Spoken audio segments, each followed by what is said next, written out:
The summer of cricket is here. Australia have just defeated Pakistan late on day 4 in the West Test. Warner absolutely silencing critics.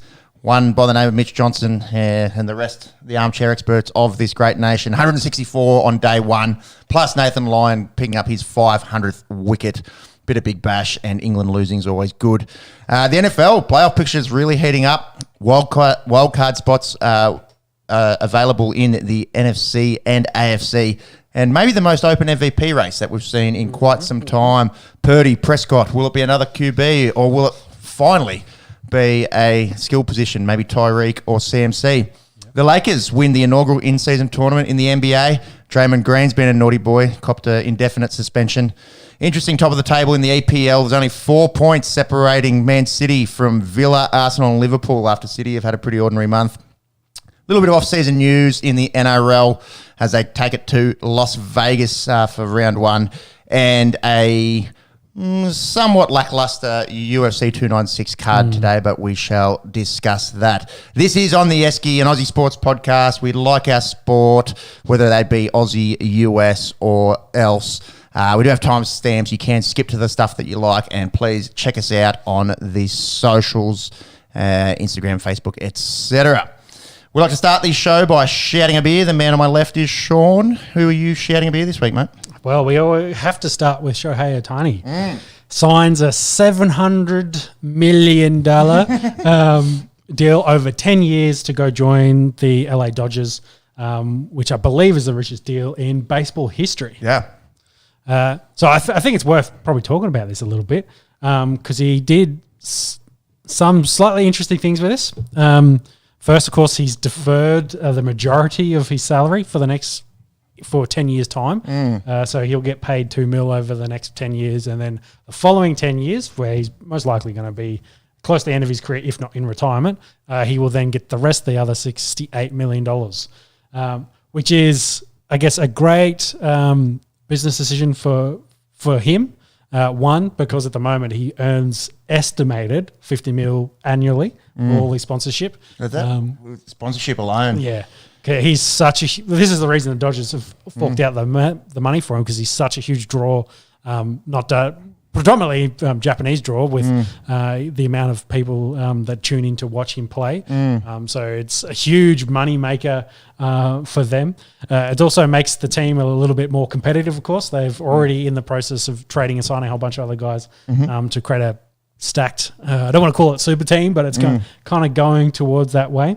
But I guess the other really interesting thing about this deal and deferring it is because the Dodgers are in California. California has very high state tax. If he defers it and, say, moves to Florida, where they don't have state tax, he gets about a 20% saving on his taxes. Yeah, okay. So, I hadn't even thought of that. Yeah, another very interesting business decision of them. So that's, millions of dollars he'll save. But I think it's pretty interesting.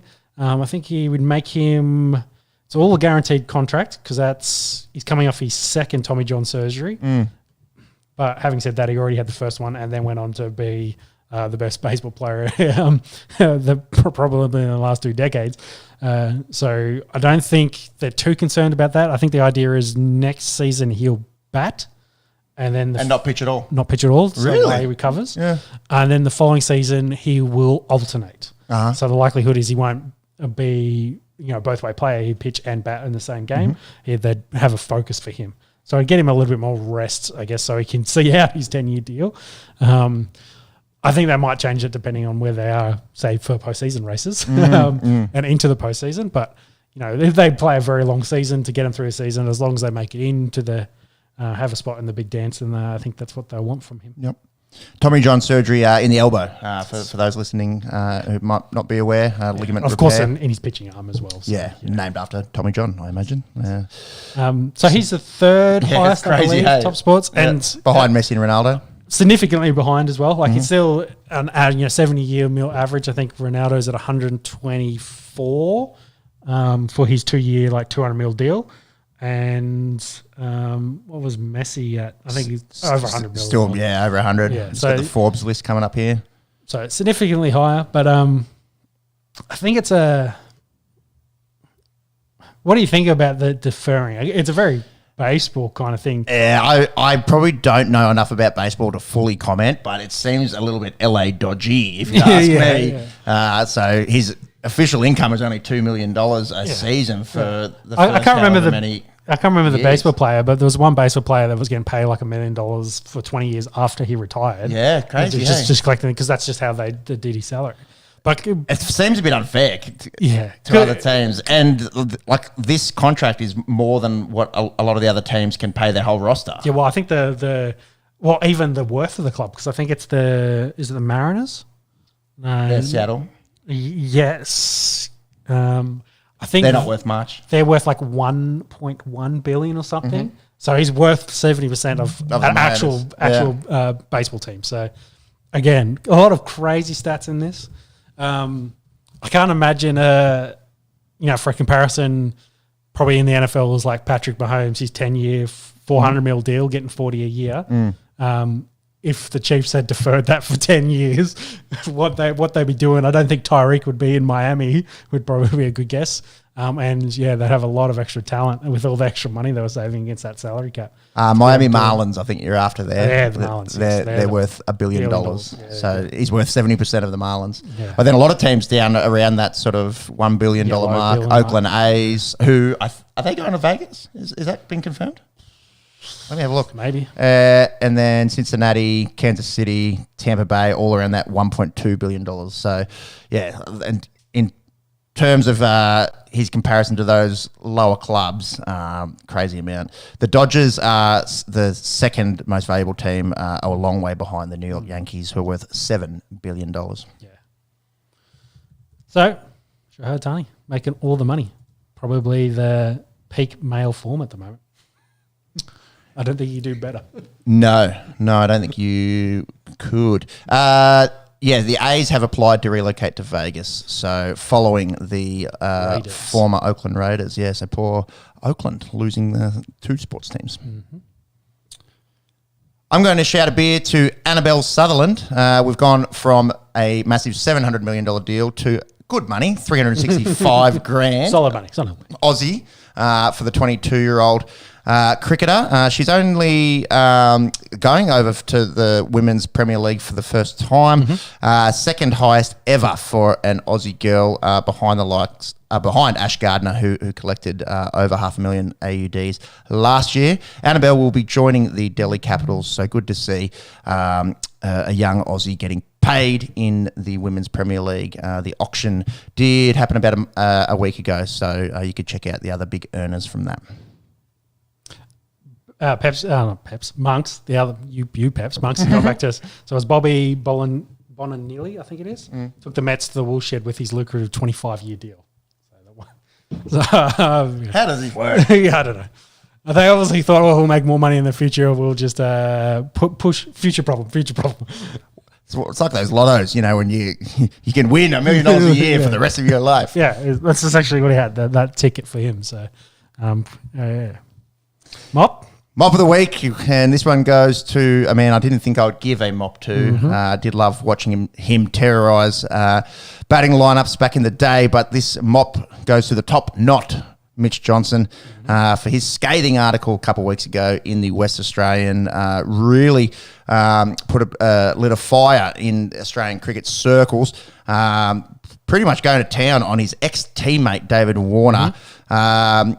You can read the whole article in full. It's all online. I went through it today, but this is in verbatim, some of the stuff that he wrote. It's been 5 years and David Warner has never really owned the ball tampering scandal. Now, the way he's going out is underpinned by more of the same arrogance and disrespect to our country. So I'm not sure what sandpaper has to do with this summer and why Mitch felt the need to bring it up. Yeah. In my opinion, the boys... him, Smith, Bancroft got hefty suspensions. Far more than the South Africans got when they got caught doing similar with cough lollies. had that dark day in Australian cricket history and had to front the media, and there was tears and remorse and the like, as some huge dude is on telly in the South Africa India game. All the juice. He looked like those guys that get injectables in their arms. Yeah, I think it was that kind of operator. Anyways, distraction. Back to Mitch Johnson and his top knot. To question someone's form and to go on the front foot there, no worries. David Warner's form, and his form wasn't great. Had been pretty ordinary. He was averaging about 26 from his last 30-odd test innings. Lots has been written about his inability to score runs in England. Bancroft's made a few runs in the Shield. Cam Green missed out here. If you wanted to make the argument on a form level, I'd listen to it. I also think Warner, for what he's done for Australian cricket, and the names that we'll talk about that he's gone past in a second, I think he deserved this farewell tour anyway, because we're playing Pakistan. I think he was. We're not going to lose this series. And he was good enough to hold his spot down. Like, I don't think the others are really banging the door down enough to replace David. But I think the understanding on this is, the articles probably come from a place of tough, emotion on Mitchell's part. I think they've aired dirty laundry from stuff that probably David said to Mitchell from Mitchell's end in their text messages exchanges, which kind of went him to write this article, which he probably went a little bit overboard. A little bit in this. There's writing opinion, but then this seems like personal vendetta. Yeah, well, I think that's what I'm saying. He's aired their dirty laundry instead of them kind of meeting face to face. And we don't know what's in those text messages. And Gordon and Mitch, they were pretty on the nose for his opinion about him. So, but then why is he coming out and saying, "Well, this is about text messages and him being a shit bloke," according to Mitch Johnson? When you're saying, he's disrespected our country and it just seemed really poor from Jono. And I think the timing was wrong as well. But you can't. Or was the timing good because it's a bit of a lackluster summer? True. Optus Stadium was a quarter full. Yeah, they've written an article and said, "Hey, Mitch, can you do us a favour?" He's I'll fall my sword. I'll do you a solid. Light a fire under the arse of a pretty ordinary summer. Yeah, it's all possible, but Warner's form wasn't great. He is a cheat. Like, you can't deny those things. They're fact. Ooh, he is a cheat or he cheated? Yes, he cheated, which technically I think makes you a cheater. Once a cheat, always a cheater. People don't grow or learn from their mistakes ever. Yes. I don't know. I think that the point, they didn't need to go to this kind of level of an article. Like, this article didn't need to be written. It seemed petty. Yeah. It seemed real Tom Petty. Yeah. Free falling, baby. Yeah. So again, I think there's probably more stuff happening. The stuff happening behind the scenes is probably where this should have been dealt with. Yeah, 100%. And Mitch is going, I'm going to call him and say, he's going, fuck you. I'm going to say what I want to say. So. And then speaking of fuck yous, that might be a great way to lead into the West Test.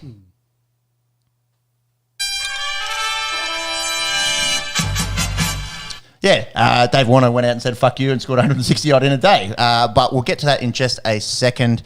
We'll look quickly at the teams. We lined up essentially as expected. Warner, Khawaja, Labuschagne, Smith, Head, Marsh, Carey. Interesting after being dropped in the World Cup for Josh Inglis. I think he's still the best gloveman in this country and his red ball spot is not in jeopardy for the time being.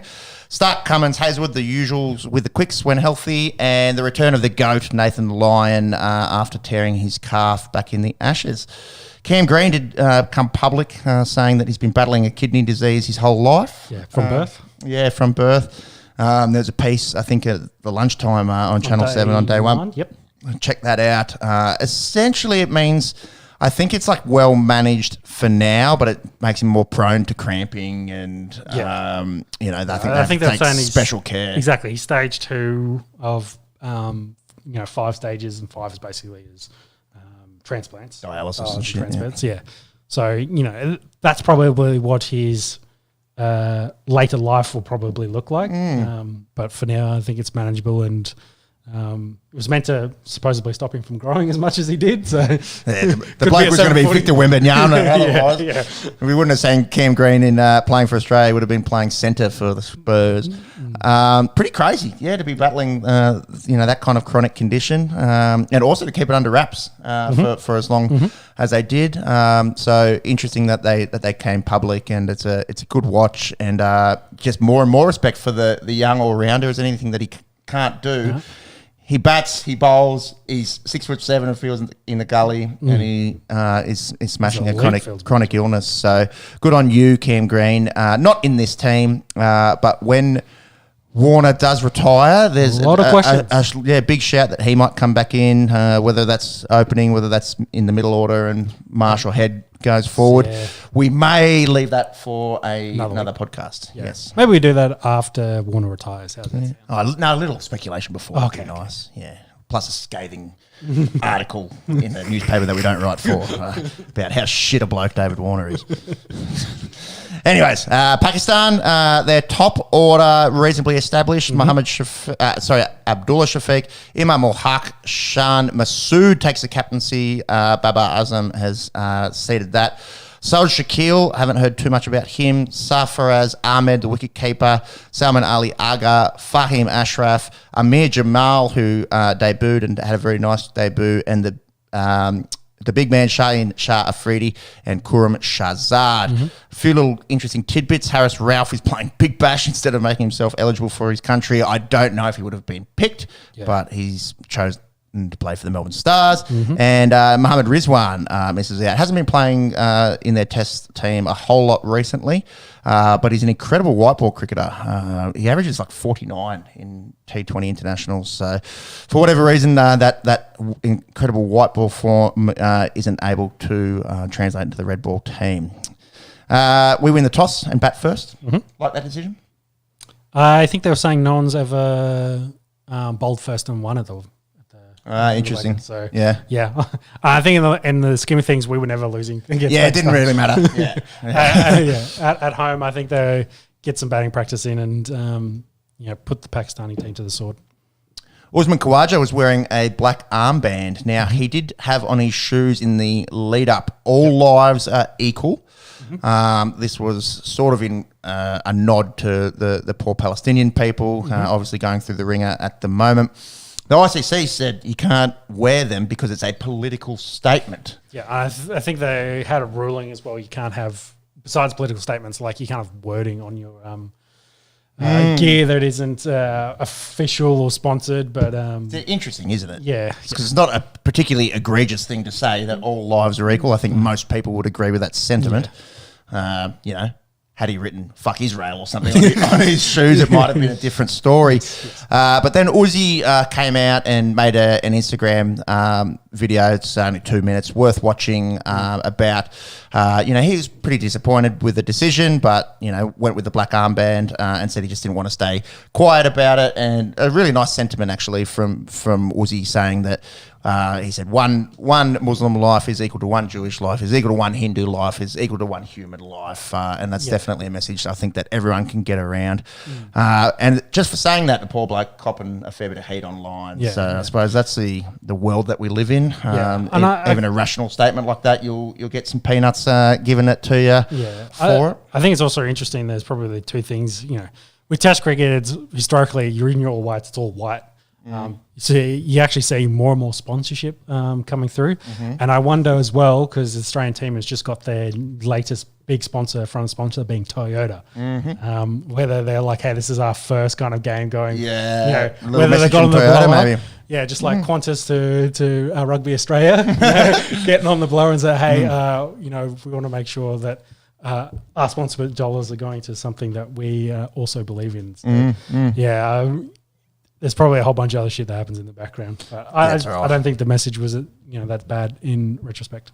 Not at all. But he went with the black armband in the end. Shaheen Shah Afridi had him a bit worried early on. So same with Warner, schnicked him. Bit edgy to start? Yeah, a bit edgy. And then, that drop. Fielding, fuck, it was bad. Throughout the whole first innings. That was Abdullah Shafiq, dropped him on 21. Top edge, the pull shot. Yeah, I suppose he was running back. It's not a... the easiest catch ever. Yeah. But for an international cricketer, he should be eating those for breakfast. Didn't cost him too much. He went on to make 41. Good little ball actually from Afridi. Sort of moved a bit late, and Uzi stuck a bit on the crease, but already 126 made for the first wicket. And that leads us into the man that we were just talking about, David Warner. 164 off 211. Brought up his the first 50 off just 41 deliveries, really set the tempo. Good intent, obviously wanted to play his natural game, attacking game. And he loves batting against Pakistan. I think we're just looking at his test hundreds before. I think that's his sixth against Pakistan, including his career high, 335. There's a few crazy shots. You see that sort of T20 type slog sweep kind of thing over fine leg that he's sort of falling over and hit that for 6. The one that he played just before he got out, which was like a really, really fine hook shot. Some definitely some crossover from his white ball game through the red ball. That's been his game for most of his career. And, once he's on the front foot, he's got his ton and he's attacking, and that's when you start to worry and you went after him. After he got the ton with the uppercut, over the slips and celebrated as he always does with a big jump and bit of a shush. Bit of a shush to a lot of people. I think good on him. I think I've been a little vocal on this podcast in the last few months and years about all this negative rhetoric that he seems to cop, and people like to bring his family into things, which I just think is disgusting. You want to question someone's form? Sure thing. We've done it on this podcast. You want to bring up numbers in cricket? Great, go for it. But I think a lot of the other sort of vitriol is certainly uncalled for. Back to the top of the show with Johnson and his remarks. I think it was a nice fuck you to a lot of people. Yeah. Some pretty ordinary fielding again. He probably should have been out on 104. Shahzad just got about 3 inches of vertical trying to get up at mid-on. Went straight through his hands, and then Warner ended up with 164, succumbing late on day 1. He does pass Matthew Hayden and Michael Clark, who are 8-6 something to go to 5th all time for Australian Test cricketers, and that's where he'll finish because Smudge is the next one ahead of him.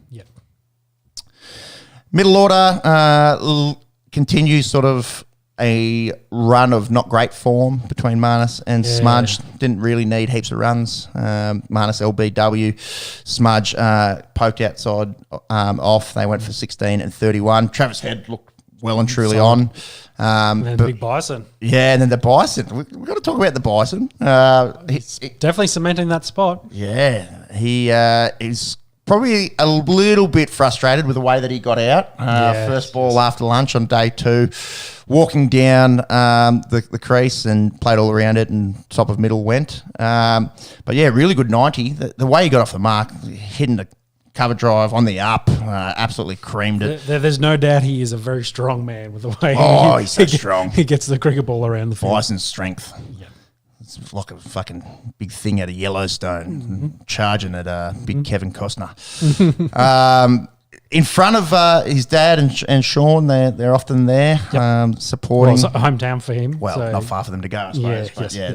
They generally doesn't matter where they are. I think that they were hoping to get a ton. Yeah, hometown ton would have been nice. Yeah, considering he hasn't played a lot of cricket in Perth. Because I think his last couple of options he's been rushed into the Ashes team in England. So not quite, but he had a brilliant game and made some runs in the second innings as well. Yeah, I think he had a great game overall. Good bowled really well too. Good partnership with Carey. Carey made 34. He got an absolute peach from Amir Jamal. He's probably the only Pakistani worth mentioning really in this game.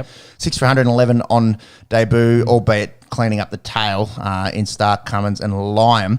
I thought, maybe that's the best effort ever from a Pakistani on debut. No, 3 other Pakistanis have taken 7 on debut, but well done there, Amir Jamal.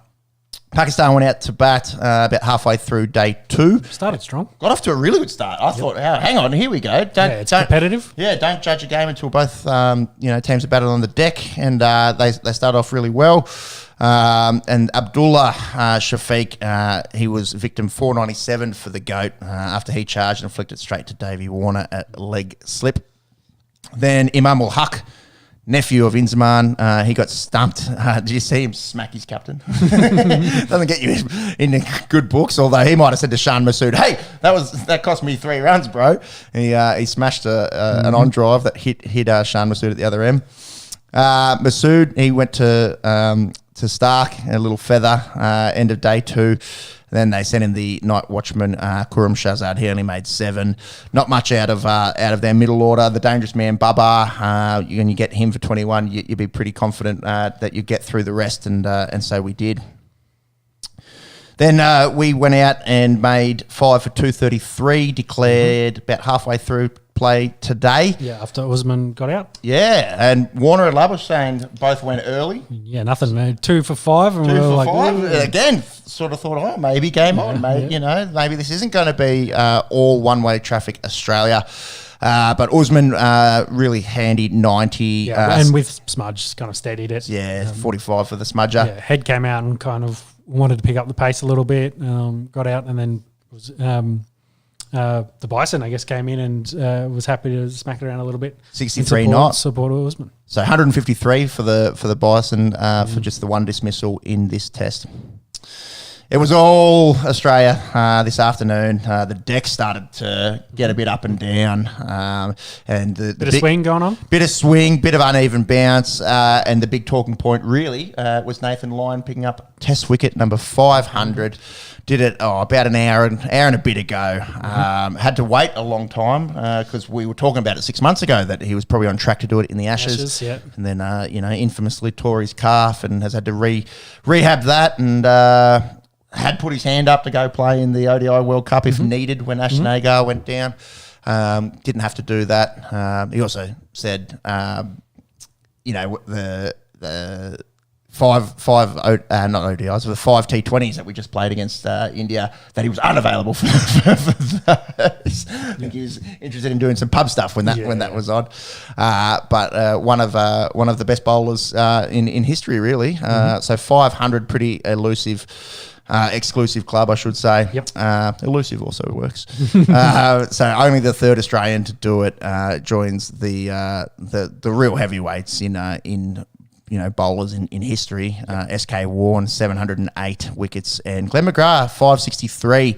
So the GOAT within striking distance. Yeah, so he got one more after 500. So he finishes the test on 501. So you'd think if he plays another 18 months, 2 years, he goes past Glenn McGrath.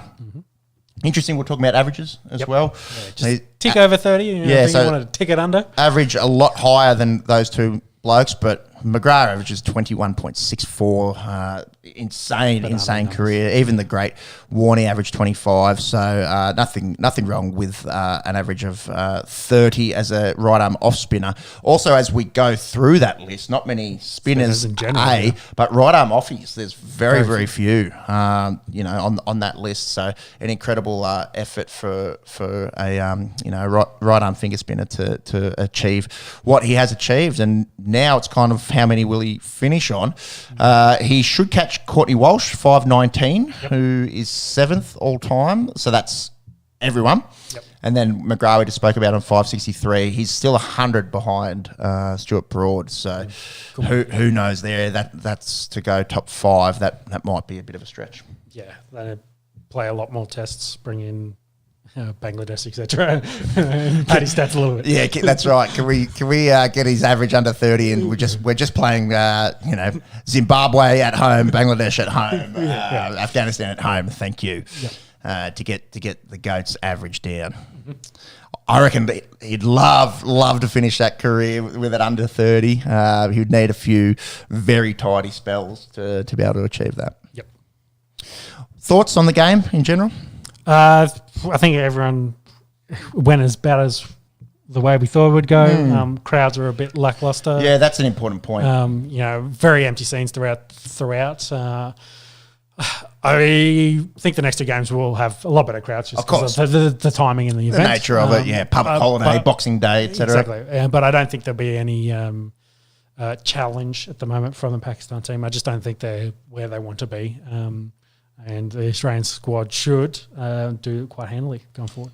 I don't think we lose a test this summer, barring... Well, I don't think there'll be... the only way there could be a draw is rain, I feel. Yes. Throughout the whole summer. Yeah. When do they play the Gabba? Who against? Windies is the last test. So that's around about Australia Day. Yeah, and those Windies tests are also going to be a little bit interesting because there'll be no David Warner for them. Yeah, so that will be the discussion moving forward as to who is going to be the heir apparent.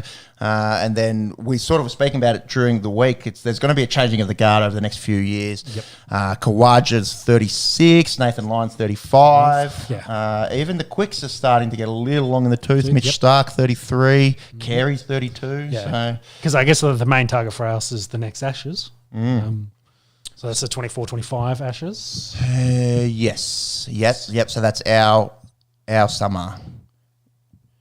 Our summer next year, yes. Or is it 25-26? No, it's not. Is it next year? No, it's got to be the year after. Is it? Yeah, you were actually no, because it was just it was an Ashes year this year. You're right. Yeah. So we're still at 2 years. Yeah. We're still 2 years away. I'm sorry. So that's the point. You add 2 years to everyone's age, and you're like, oh, this guy's a bit long in the tooth. That's right. Yeah, that's right. It's a simple way to do it. So next Ashes, Stark 35, Carey 34. You know, is there discussions around retirement there? Yeah. One other interesting thing that came up during this test match was the realisation as well, because we talked about it last podcast for the Gabba getting knocked down. So Gabba's unavailable for the Ashes because Monica. True. Hobart will get it, or will somewhere else in Brisbane get it? Or go back. Where do they start? Because I just feel like Hobart will get it. Yeah. That would be my assumption. When are they knocking down the Gabba? Next year, I think we look. No, it's 2025. We looked at it because they're going to start when that for the Olympics. When does the Gabba get knocked down? I get knocked down and I get up again. Late 2025 after the Ashes test. Okay, there you go. Because they were actually talking about would the Wacker get the first Ashes game and would they double up? Double up in Perth. Not after that pathetic effort of 15,000 people going. They barely fucking deserve one test. Ashes being different, but of course. But I don't see how Perth would get two when Sydney and Melbourne would be like, hello. True. But then I guess the problem is coming here. They're probably not going to win anyway. This is a world of what ifs because it's getting knocked down after they host the Ashes. After the Ashes. Interesting. Commentary got it wrong then. They were saying it's not going to be available. So where are they going elsewhere? Well, maybe the commentary's got it right and this quick Google search is wrong. I don't know. Austria, maybe they got to bring that date forward so they can meet the Olympics deadline. That's all right. The government will just pull out of the Olympics 6 months beforehand. Yeah. Well, it's not in Victoria, so I think it's a little bit. What else? Skull. He's been pretty funny. Yes. He might be in the best form of his life. Yeah. The Julian Assange bit. Yep. You treat your crease like the Ecuadorian embassy. Don't leave it. Getting stuck into Ian Smith talking about a Pakistani that wouldn't eat for 2 days each time that he they got lost out. a test. Yeah. Well, and he turns to Smitty and says, "What did you do when New Zealand lost?" Smitty a little rotund for those that are just accustomed to listening to him.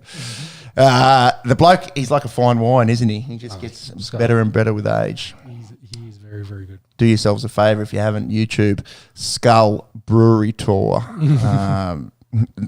Recollecting the day before an Adelaide test.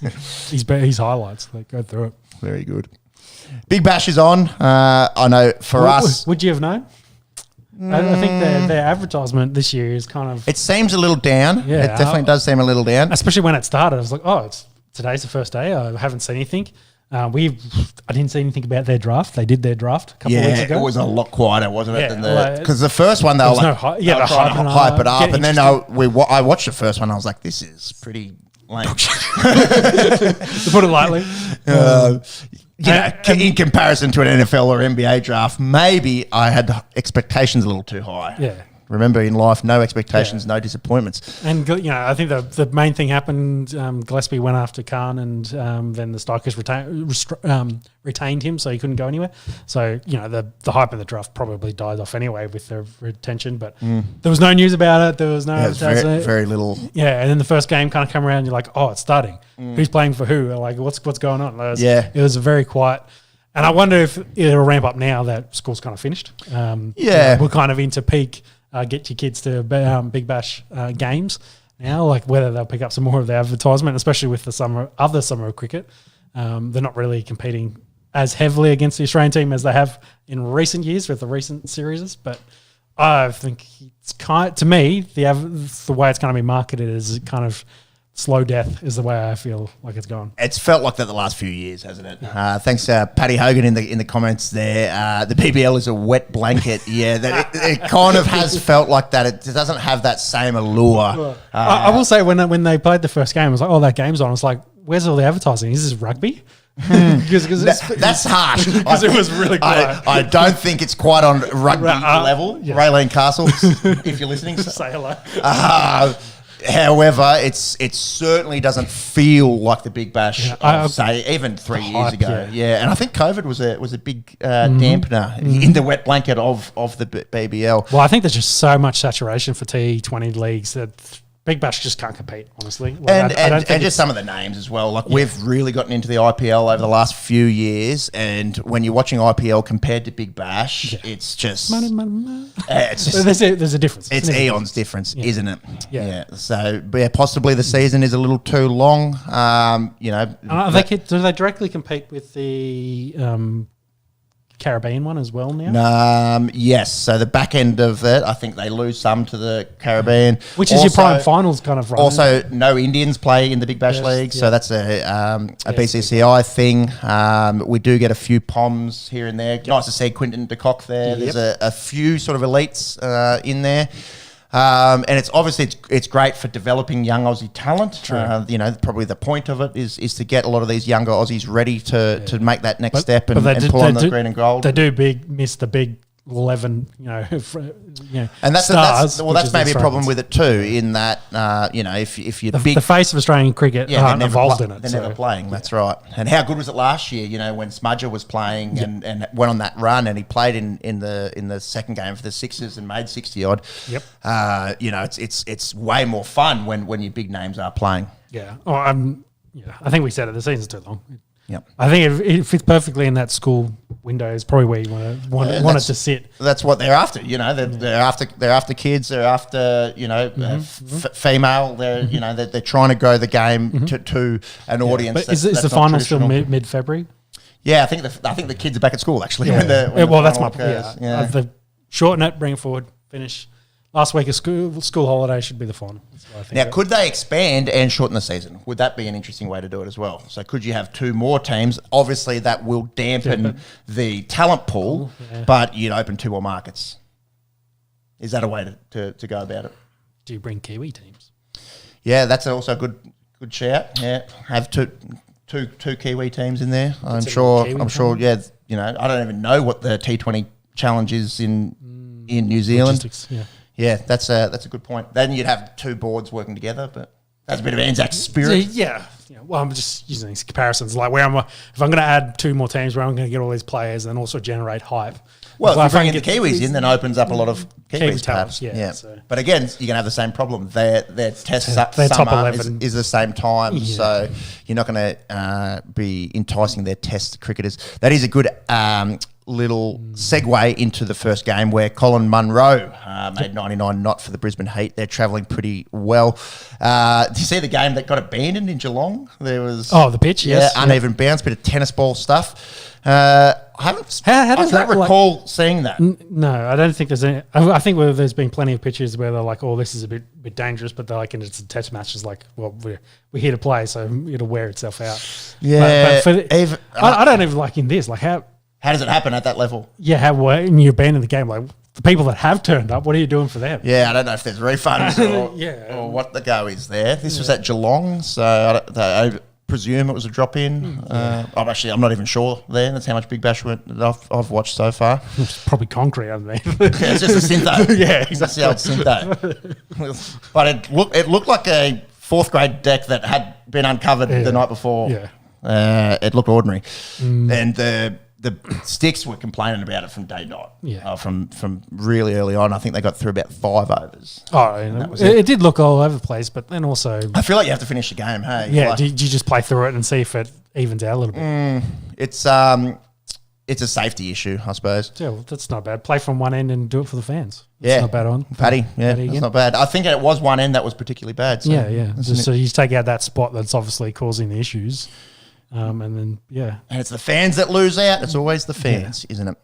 Six is one. Do they give a winner or anything? No, it's just they split the points. There's nothing. Oh, okay. How can you have a winner? I was just going to. Will this have implications for finals? We're doing Duckworth Lewis.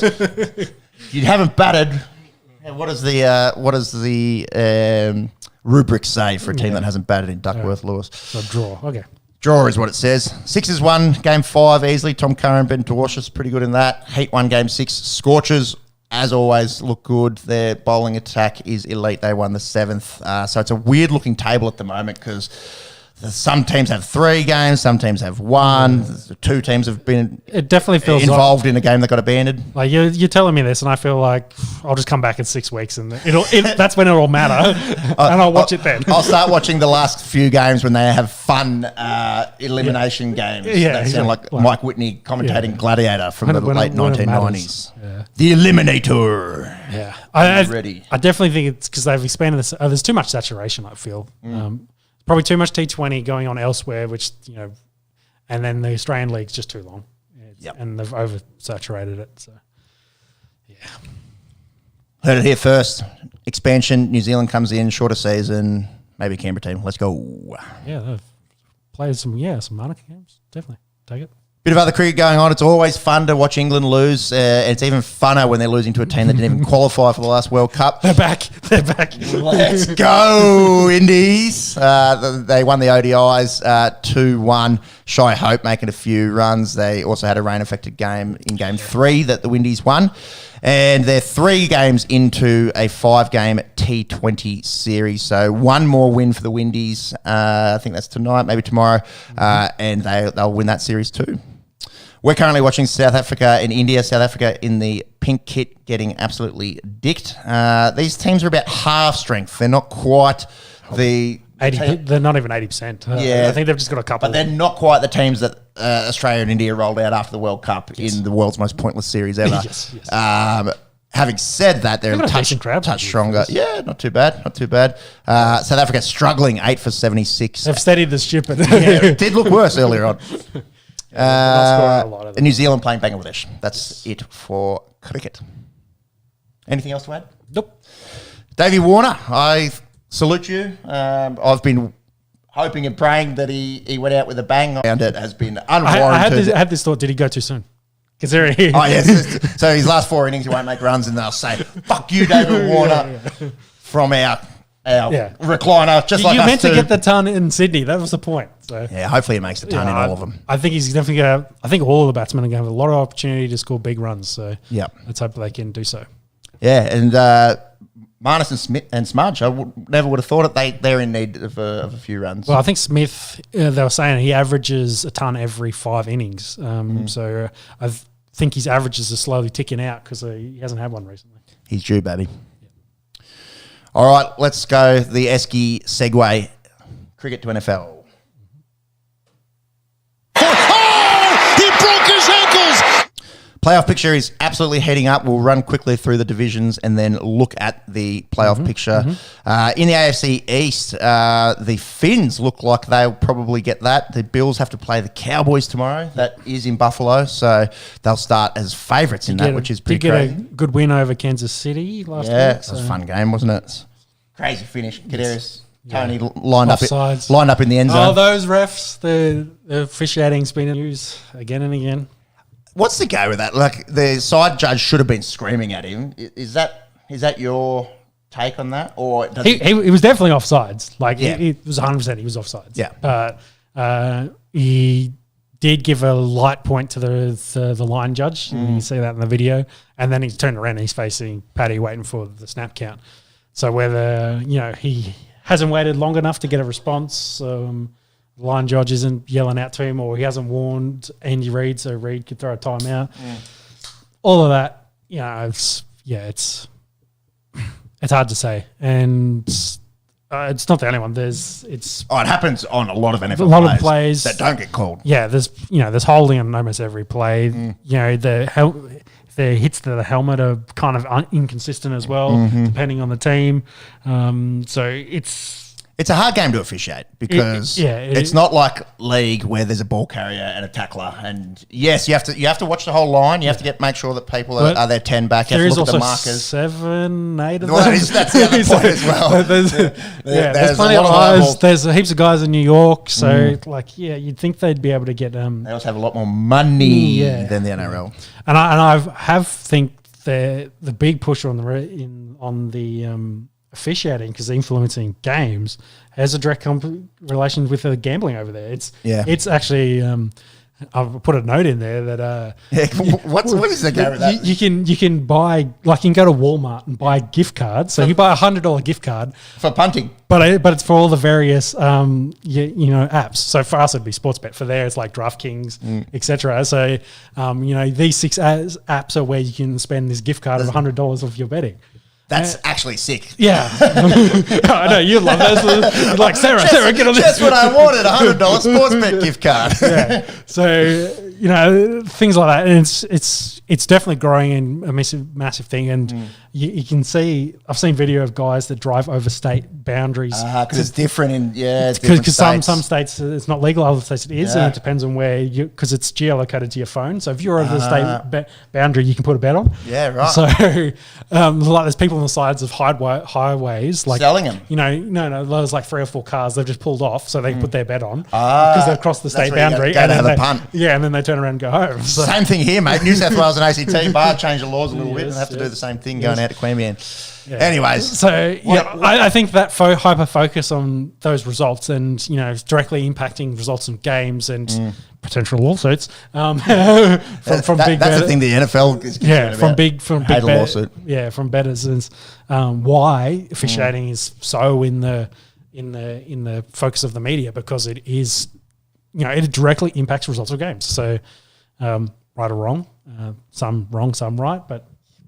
There you go. What a country, hey? 8 days' time. Could be opening up 2 Christmas presents, 1 tiny little package with my $100 DraftKings card and a big AR-15. Exactly what I wanted for Christmas. Yeah. Let's go. Crazy country. Bill Belichick? Done. Possibly done? I think all the reports are saying he's done. Am I going to let him go?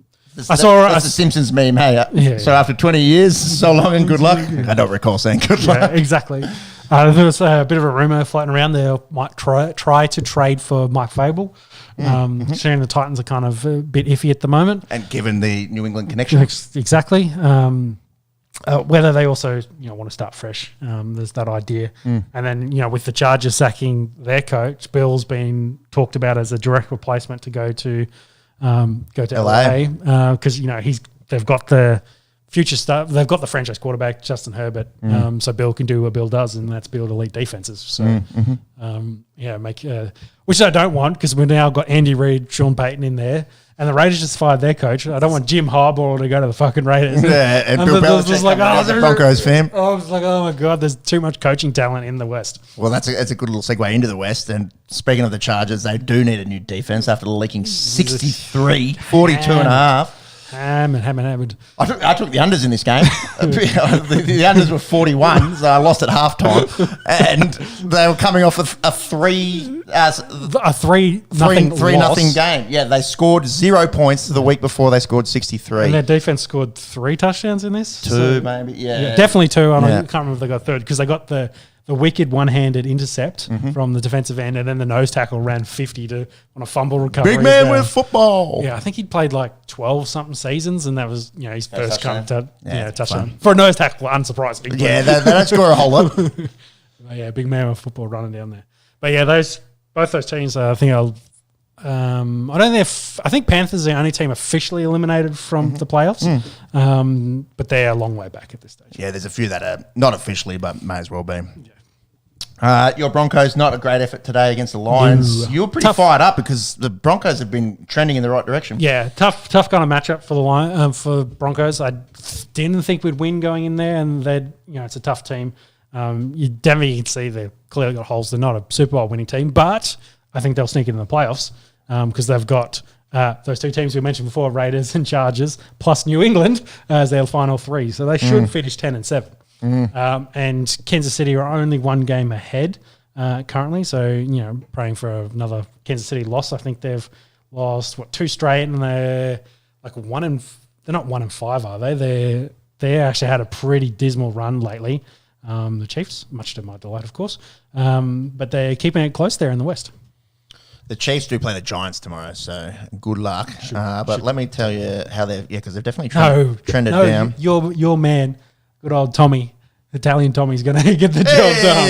Hey, how good is 80,000 people giving the old Tommy emoji? He's been pretty good. He hasn't been bad. They've won 3 in a row, I think. So their defense is actually Giants' defense is pretty decent. Kansas City should be a tough ask for them, but hey, they're 2 and 1. 2 and 4. So that's the last 6 games. They've only won 2, which was at Las Vegas and Miami after starting the season 6-1. They also get a good run home with Patriots, Raiders, Bengals, and Chargers. I misspoke. They're playing the Patriots. So probably more likely to win tomorrow than playing DeVito and the Giants. Yeah, because I think every one of those teams is playing backups at the moment. Yeah, which is quite interesting. Yeah, so Chiefs are winning the division, bro. Sorry to let you know. Yeah, they should finish one game ahead. So they, but you're also you're speaking like, the Broncos are finishing 10-7. Yeah, I'm pretty sure they'll finish 10-7. You reckon? Yeah, they've already beaten the Chargers. They play them again. It's so hard to win all the games you're meant to win. I know, and I think they got a lot of those at home as well. Okay, they've got to play the Raiders again, and they should beat the Raiders. They should have beat him the first time. They scored 63 points. Yeah, against the Chargers though. Well, I think I love your optimism. And they're playing New England. Like they've all got negative records. So. I just clicked on Brisbane Broncos 2023 season. Also a very good season. Denver Broncos 2023 season. This is their run home. Next. Patriots, Chargers at home at Las Vegas. That's a huge one in week 18. So, I feel at those 2 home games, they should definitely win those. Yeah. And then a big one at the Raiders to finish the season. And the AFC West is not the hottest division in the AFC. That it would be the AFC North. Bengals won this morning, overtime against Vikes. Yep. Steelers got handily beaten by the Colts, but every team is 500 and over. Yeah. I think the Steelers are done, though. Yeah, I'll have a look at their run home. You'd think it would be highly unlikely that all 4 teams go through. Losing the plot. Like, Harris, I just don't think it is it. And, the Pickens, their antics and things like that. Their offense is a bit of a basket case. Yeah. However, they run the ball not too bad between Jalen Warren and Najee Harris.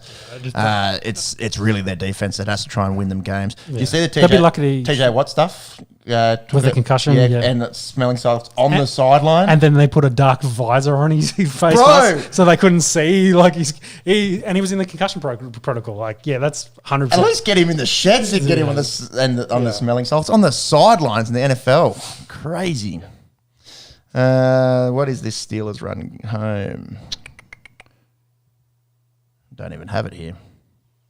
I agree with you. I think that loss really hurts them. They're currently 10th in the AFC. And they're last in their division. They're last in their division, yeah.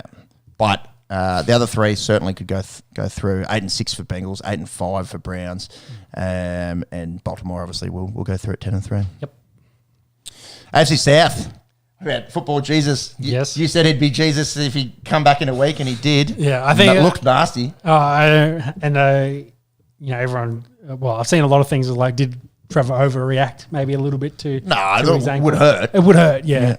But the way he acted, it kind of looked like he died. Hence the point of he'd risen from the dead and played a week later. Died. Yeah. He didn't look like DeMar Hamlin. He looked like he got his foot stepped on by a 300 and something pound bloke, which I imagine would hurt a lot. But I think the way getting off and they act like thinking high ankle sprain, like a couple of weeks kind of thing, but a week kind of turn around.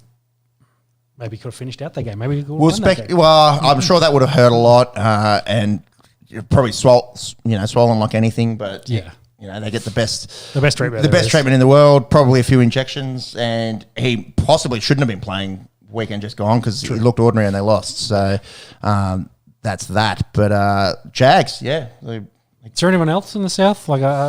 I think Colts with their win today could go close. Yes. I've got it here. Yeah, the Colts go 8-6 actually. Yeah, so, Texans are close, but CJ Stroud's got the concussion, so they're going to struggle, I think, without him. And who they play tomorrow? That'll be a good question. Yeah, and they're playing David Mills at quarterback. They're all Cleveland, so that's a big game because both of them are in the wild card race there in the AFC. Yeah, and Joe Flacco signed his 1 year deal Crazy, to come back and be the starting quarterback. Lord Pretty Boy Flacco. He's looked pretty solid for them. He just needs to score enough points, not turn the ball over, and let that defense go to work. Nasty. Yeah. Miles Garrett dropped off in the sack race a little bit. Is Khalil Mack? Is he leading it? No, Hunter's leading it now. Danielle today. NFL most sacks. Yeah. I don't think sack race will come up. It was 15-5, and I think Hunter took him over. We will jump over to the NFC in just a second. No, that's not the right stats there. Not the right stats, but it's the right people. I think it's still Khalil Mack, according to this ESPN shindig. Oh, no. TJ Watt TJ Watt 16, Hunter 15.5, Khalil Mack 15, Trey Hendrickson 15. There you go. It took a long time to find out that. We miss you, monkey. NFC? Does that mean Bland's going to get that? Speaking of the NFC, after watching him get torched, it's one game by DK. No, I don't think he should be the most valuable player on defense in the NFL. I think he's got it over those guys currently. So. Wow. With the he's still got an intercept in that game. So, and his intercept and touchdown numbers are still good. Game against DK. Yeah. You're just speaking as a former defensive back here. I think you got your defensive back coloured glasses on. Miles Garrett is $1.90. How's Aaron Rodgers in the Comeback Player of the Year award? Yeah, for 3 snaps. Deron Bland, he's $14. That's shorter than what he was last time that we looked at it, I believe, or about around the same. It's interesting Michael Parsons is that high, considering sack numbers are down, but he must be doing plenty of other shit. And their defense is being good. And that's another thing, Deron Bland as well. Sometimes the teammates, take some votes off you. Definitely potential. Not that it doesn't work like the Brownlow, but anyways. They got Bills, Eagles got Seahawks. I think that both those teams should probably win those games. So. Whoa, Cowboys have to go to Buffalo if there's weather, and they're so much better at home than they are away. Denver won in Buffalo, so I think easy, man, easy. So that's a huge game tomorrow. Cowboys versus Bills. Yeah. Eagles should beat the Seahawks. You would think. Because I'm pretty sure Drew Lock's going to start again for the Eagles. Gino's been hurt. And those Lock. Cowboys and Eagles maybe aren't the best two teams in the NFC because the 49ers have won 5 in a row. Mm-hmm. They hammered the Eagles a couple of weeks ago. Yep. CMC. They're very good when healthy. CMC is paying $1.30 to score touchdowns. It's crazy. Mm-hmm. They're by far and away the best team in the NFC West. Seahawks and Rams sniffing for a wild card. Do you think they're the best team in the NFC? Healthy team, yeah. So you're, caveat. Yeah. Caveat, yeah. Yeah, when they're missing one of their guys, it kind of really throws off their processes and their schemes.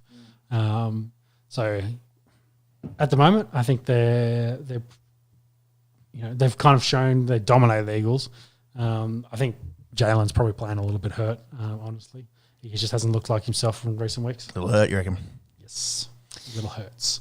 But I think... hurts like that setup. Yeah. Brock, I think, is probably... Where's he in the MVP chat? Favourite. We'll get to that in a second, but he's the favourite. Mr. Irrelevant is the favourite to be the NFL MVP. I've seen a lot of things about...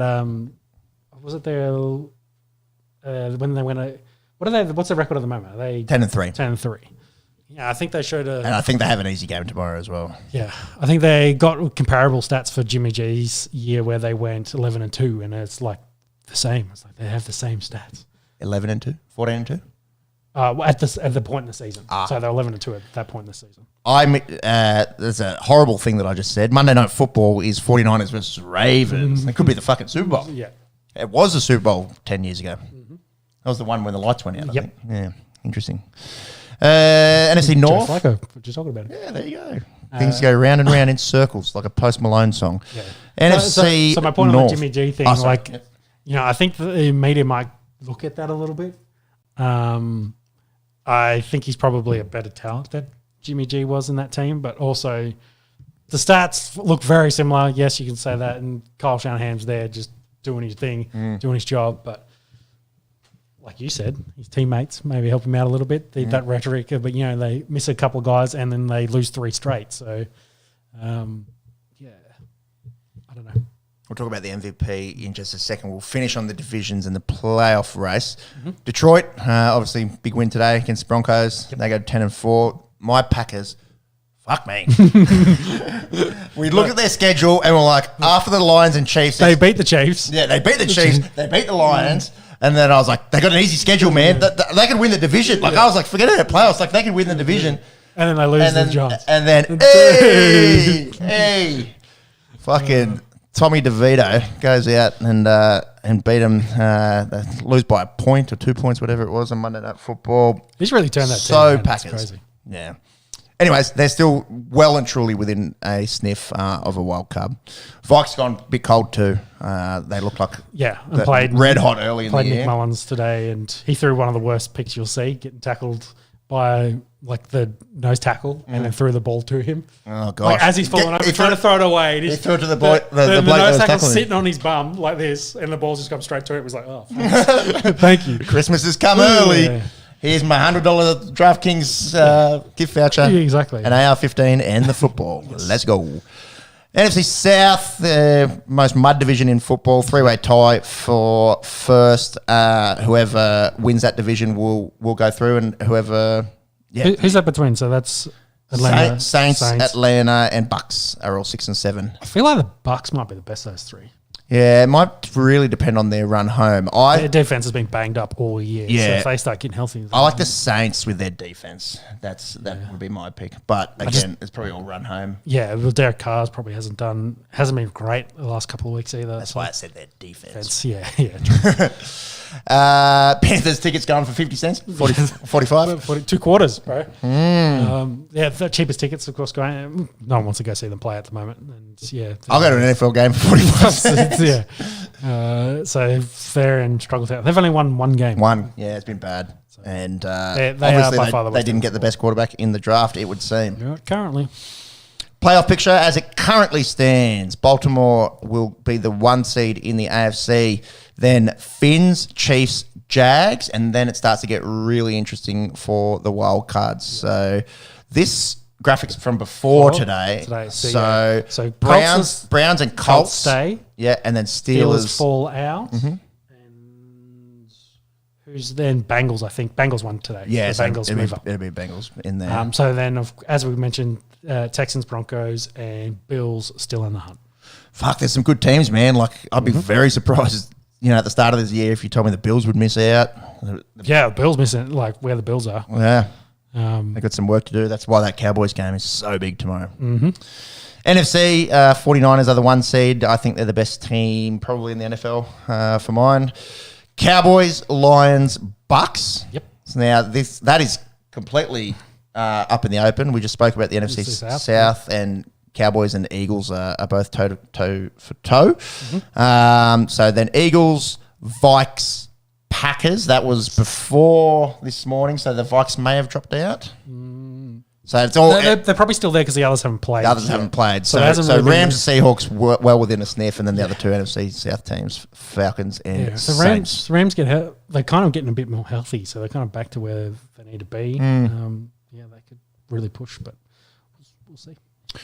MVP, Brock Purdy, as aforementioned, $2.40. Dak Prescott, $2.50. As it stands, it would seem to be a 2-horse race. I think those odds fluctuate so much. I think it's wide open. Recency bias, of course. So Lamar Jackson, Jalen Hurts, Josh Allen, all around sort of 7 to 13 to 1. Patrick Mahomes at 19. I feel like that's more on name value. I think he's had a really down season by his lofty standards. Oh, definitely. But they've struggled at wide receiver this year. So. And again, that's not completely his fault. No. On talent, he's still probably the most talented, footballer ever, perhaps. But certainly from his lofty standards, having a down year. This is where it gets interesting. I feel like if there's any year where a skill position deserves it, Tyreek and CMC are right in the conversation. Yeah. It's going to be interesting to see Tyreek if he's good. Can you get an update on that for tomorrow? Yeah, I think he's playing Tyreek's. So similar kind of presentation to Trevor Lawrence. 430. Well, Tyreek did come back in that game and played. Yeah, so you're calling Trevor Lawrence the man who's never missed a game in his career. You're calling him a softcock, essentially. That's your words. Hi, Trevor. Would you like an interview in Australia? Yeah, I just feel like as good as Purdy's been, as good as Dak's been, I don't think they've been leaps and bounds ahead at their position. Whereas these two guys have been by far the best running back and wide receiver in the NFL. So he's 460 yards short. If he gets 2K, man, let's put it this way: to be in the conversation, he has to get 2K. You reckon? Yeah, because you got to remember what was Cooper Cup season? Was that last year? He had 1,900 something. He had 17 touchdowns. I think it's 2 years ago. Yeah. And didn't even come close. However, the quarterback play was better in terms of lofty numbers. Yes. So it's... 1,900 yards he finished, 16 touchdowns. 16 touchdowns. What's CMC doing at the moment for touchdowns? Let me check that CMC. Yeah, it's hard because he's definitely caught a few. And he had that run where he scored at least a touchdown a game for, what did it end up being, 14, 15 games? It went into last season. I think there's been one game this year where he hasn't scored. So he's only just topped 1,000 yards. He's got 12 touchdowns on the ground. Yeah, so then throw in his receiving stats. You've got to go sideways to get those ones. Just tells me 50. When you say it like that, it doesn't sound like an MVP caliber season, does it? 1,000 on the ground. He's maybe gets 1,400. Well, they put it this way: he's got 52 receptions this year currently, and he's had years where he's had over 100 for the Panthers. Crazy, hey? And of course, he's 2019 season for the Panthers. He had 1,300 yards, 15 touchdowns, and 116 receptions. How many receiving touchdowns?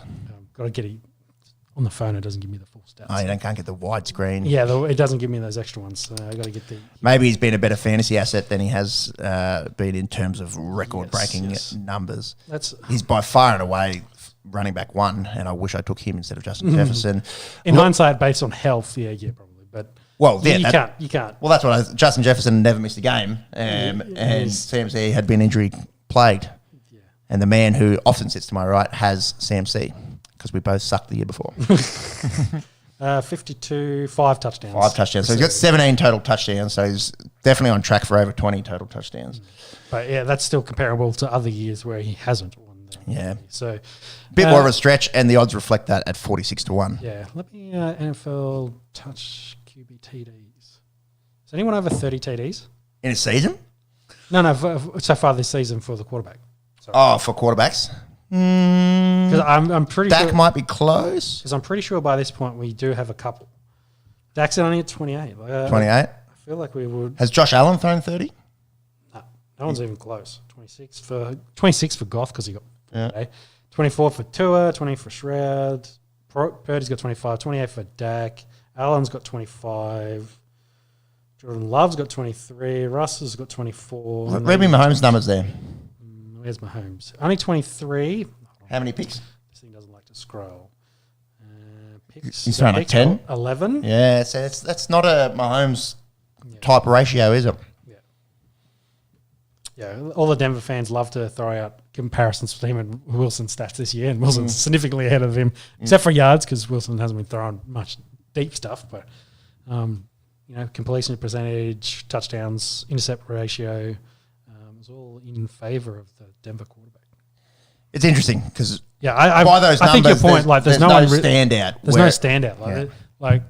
I feel like of that, Lamar and Hurts probably the most likely to steal this award.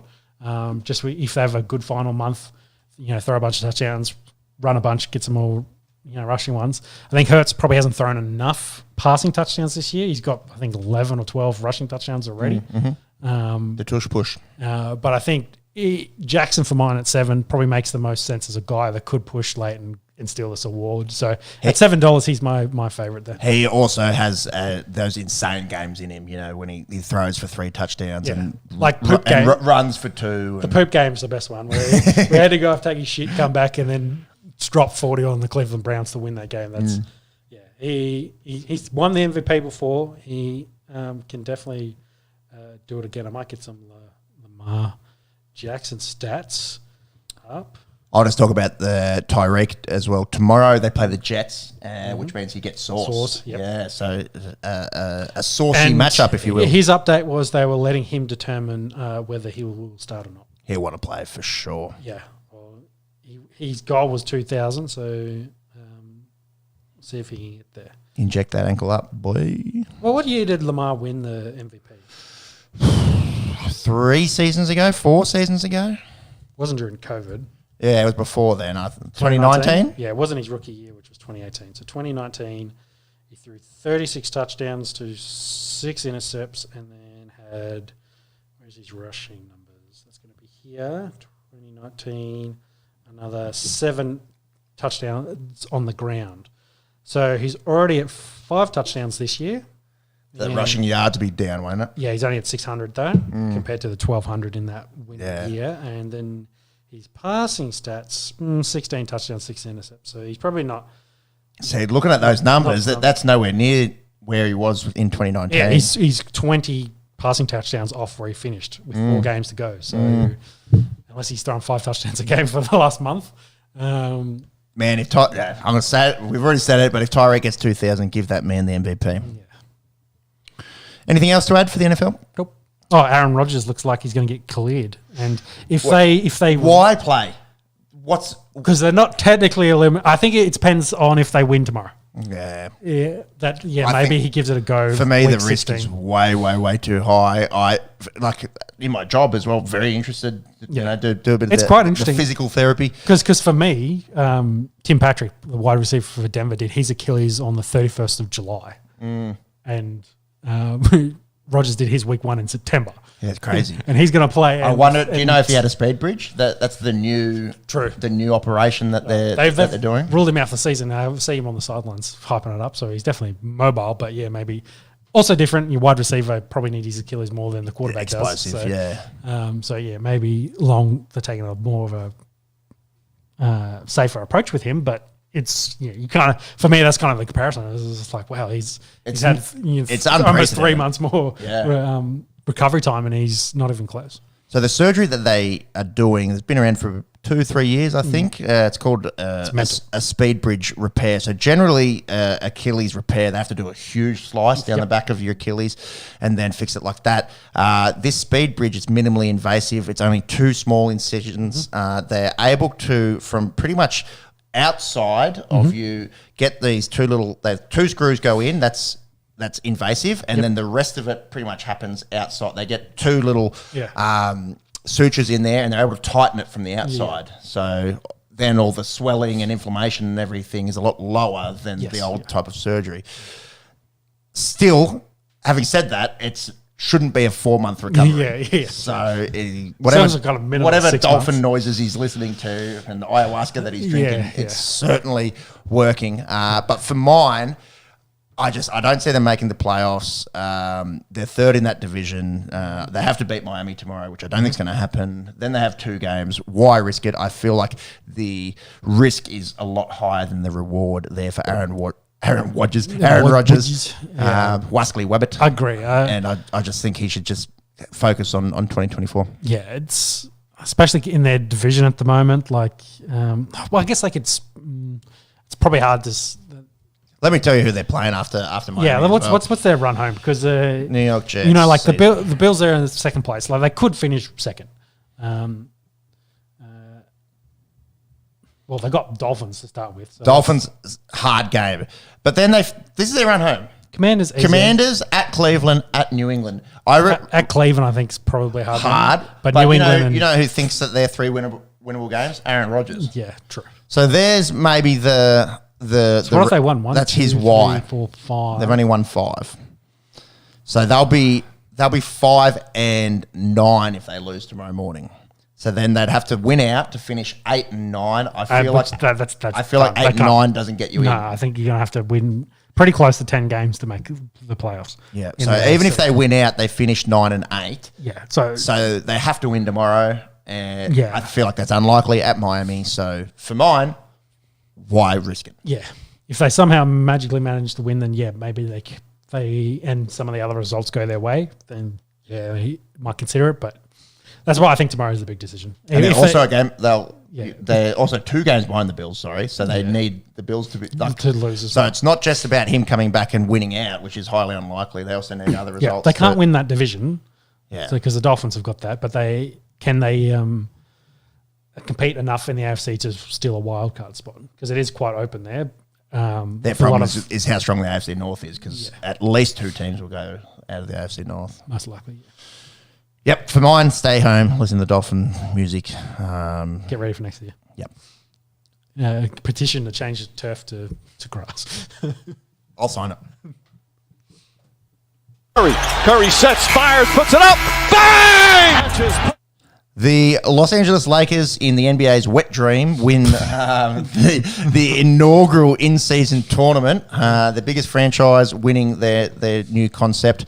They beat the Pacers by 14 points in the final. Now, that is the only game from the tournament that is not a regular season game. It doesn't count? Doesn't count. Yeah, interesting. Okay, so everything else it's just part of their record. Able to work it out.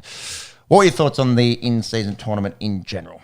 I think we've covered it. Like, they wanted to hype up the start of the season. It's a long season. Competing with football. Yeah, you make that, pre-Christmas conversation on the NBA mean something because usually it's just like, wait until after Christmas and then you can kind of see, where the teams are, who's going to be good, etc. I'm potentially going to make a run. So, get interested in the early games, make sure they matter a bit more. This is kind of the point. And I think they've done it. I think the Lakers need to celebrate like they won a championship. Probably champagne and everything. It's like, oh, okay, cool, yeah, I guess. But if you're on the back end of their 12, and like the guy's not in the starting 5. That's right. You've ridden the pine and just made $500,000. Yeah, it matters to them. That's right. I'd be getting the champagne out. Yeah, and I've seen a lot of the jokes that LeBron's the GOAT because MJ never won an in-season tournament. But yeah. Yeah, but Bronny has more career college points now than LeBron ever had, so there's that one too. True. I think they wanted to do something. They've tried it and, I guess, generated enough interest in it. Whether the longevity of that can then maintain the entrance will be interesting to see in seasons to come. But, I think it's kind of an idea that will be good for a couple of years and then might die off and then go back to more traditional kind of basketball. But, it was interesting. They got to fuck off some of those courts for mine. That nearly gave me a migraine. Yep. Some of them were way too Larry.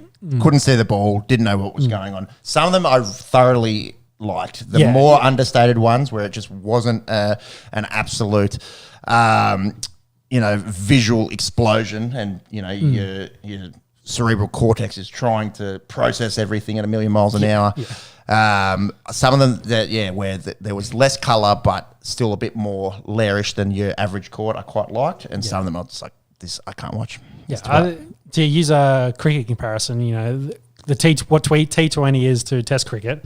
They kind of need to find that nice balance of what's like a fun event that has a bit extra from your traditional basketball that they can generate hype, get more people to the games, make it more interesting for the start of the season. And like you say, I think they maybe gone too far one way. They got to just find that nice kind of middle ground that then makes it good, makes it fun, makes it sustainable. Probably is the main thing. I like the concept. It obviously needs a little bit of tinkering. Let's put it that way. Draymond Green suspended indefinitely. Absolute brain explosion for a bloke who's had a few in his career. Yeah, just coming off suspension, of course. Turning around. For his rear naked, so he's gone to right hook. Maybe he needs he's worked on his grappling and his striking. So once he can kick, he'll be a complete fighter. Yeah. How tall is he? Bad, man. Is he 6'10"? No, he's 6'7", 6'8". He's not a huge power forward. Yeah. It'd be still 220, 240. Oh, he's a heavyweight. Yeah, he's heavyweight. Yeah. It's just like, where would I insert him into the heavyweight? He's heavyweight. He's not cutting to 205, I don't think. No. He's certainly a heavyweight, and maybe he needs to look at a different career at the moment because these are starting to happen way too frequently. Now it's the indefinite suspension's interesting. Strange, isn't it? Yeah. I don't think the NBA is coming out and saying you're done. Done, yeah. I think Jar's maybe a good yardstick. So Jar getting 25 games for the gun flashing, who'll actually be back pretty soon. Yeah, he's been in court recently for his. Did he punch a teenager? Like he fought a teenager in a pickup basketball game? I think that did happen. Yeah, so he's in his court case for that at the moment. Stay away from teenagers, NBA players. Stay away from them. So Draymond, I feel like we'll get 20 odd. Yeah, I think they'll take some time, make sure he's all good. There isn't anything extra going on, and maybe he's just come to the realization that the Warriors suck and he's tanking in the season. He's just like, I'll happily be suspended. Bad. And they, without him, they don't play very well. They don't have many good bigs. Yeah, I've seen some people saying, should Curry go elsewhere? Should he be wasting his remaining years? The old this is the Dame chat for the last few years. Yeah. And Dame, obviously, we know what he decided to do. I don't feel like it's exactly the same comparison. Steph has obviously achieved everything with the Warriors. But yeah, be interesting. It'd be fun. Some fun locations you could potentially end up. Put him on that Lakers team. Fuck. I feel like he wouldn't go there. No, but you never know.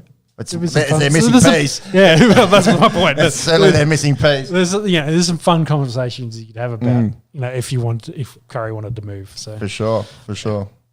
You mentioned Dame. I did mention Giannis. He put 64 up the other day as well. Crazy, man. So I was looking at someone's list for top players in the NBA, and they had Giannis at 6, and I was like, who was one? Joker. Joker was 1. Joel was 2. I'd put Giannis at 2, honestly. Steph was ahead of Giannis. Yeah. And I feel like career-wise, that's fair, but right now, I think that's bonkers. Yeah. He's top 3 for mine. Yeah. For sure. It's just the other 2 big men. Yeah, I think, have the big men done enough? So what point I'm trying to mean is the big men have kind of set their standard now. Do we just don't need to keep saying that they're doing really good as big men? They're just that's just their standard. Whereas Giannis is still a freak. A Greek one. Yeah. You get what I'm getting at? Sort of. So, Joker's won a bunch of MVPs. He's still putting up elite stats and that, but that's just his game now. Is that just the standard for what big men are? It's not an MVP thing. Him and Joel have completely changed what a centre is meant to do. Yeah, and so now they've changed it. Should they keep getting rewarded with MVPs? That's what I'm getting at. Or is Giannis still being the freak he is and still putting up comparable, if not better, numbers in some statistics? Yeah, in some. Joker's a walking triple-double. Yes, I know. I think he, up to a couple of days ago, he was number 1 across points, rebounds, and assists.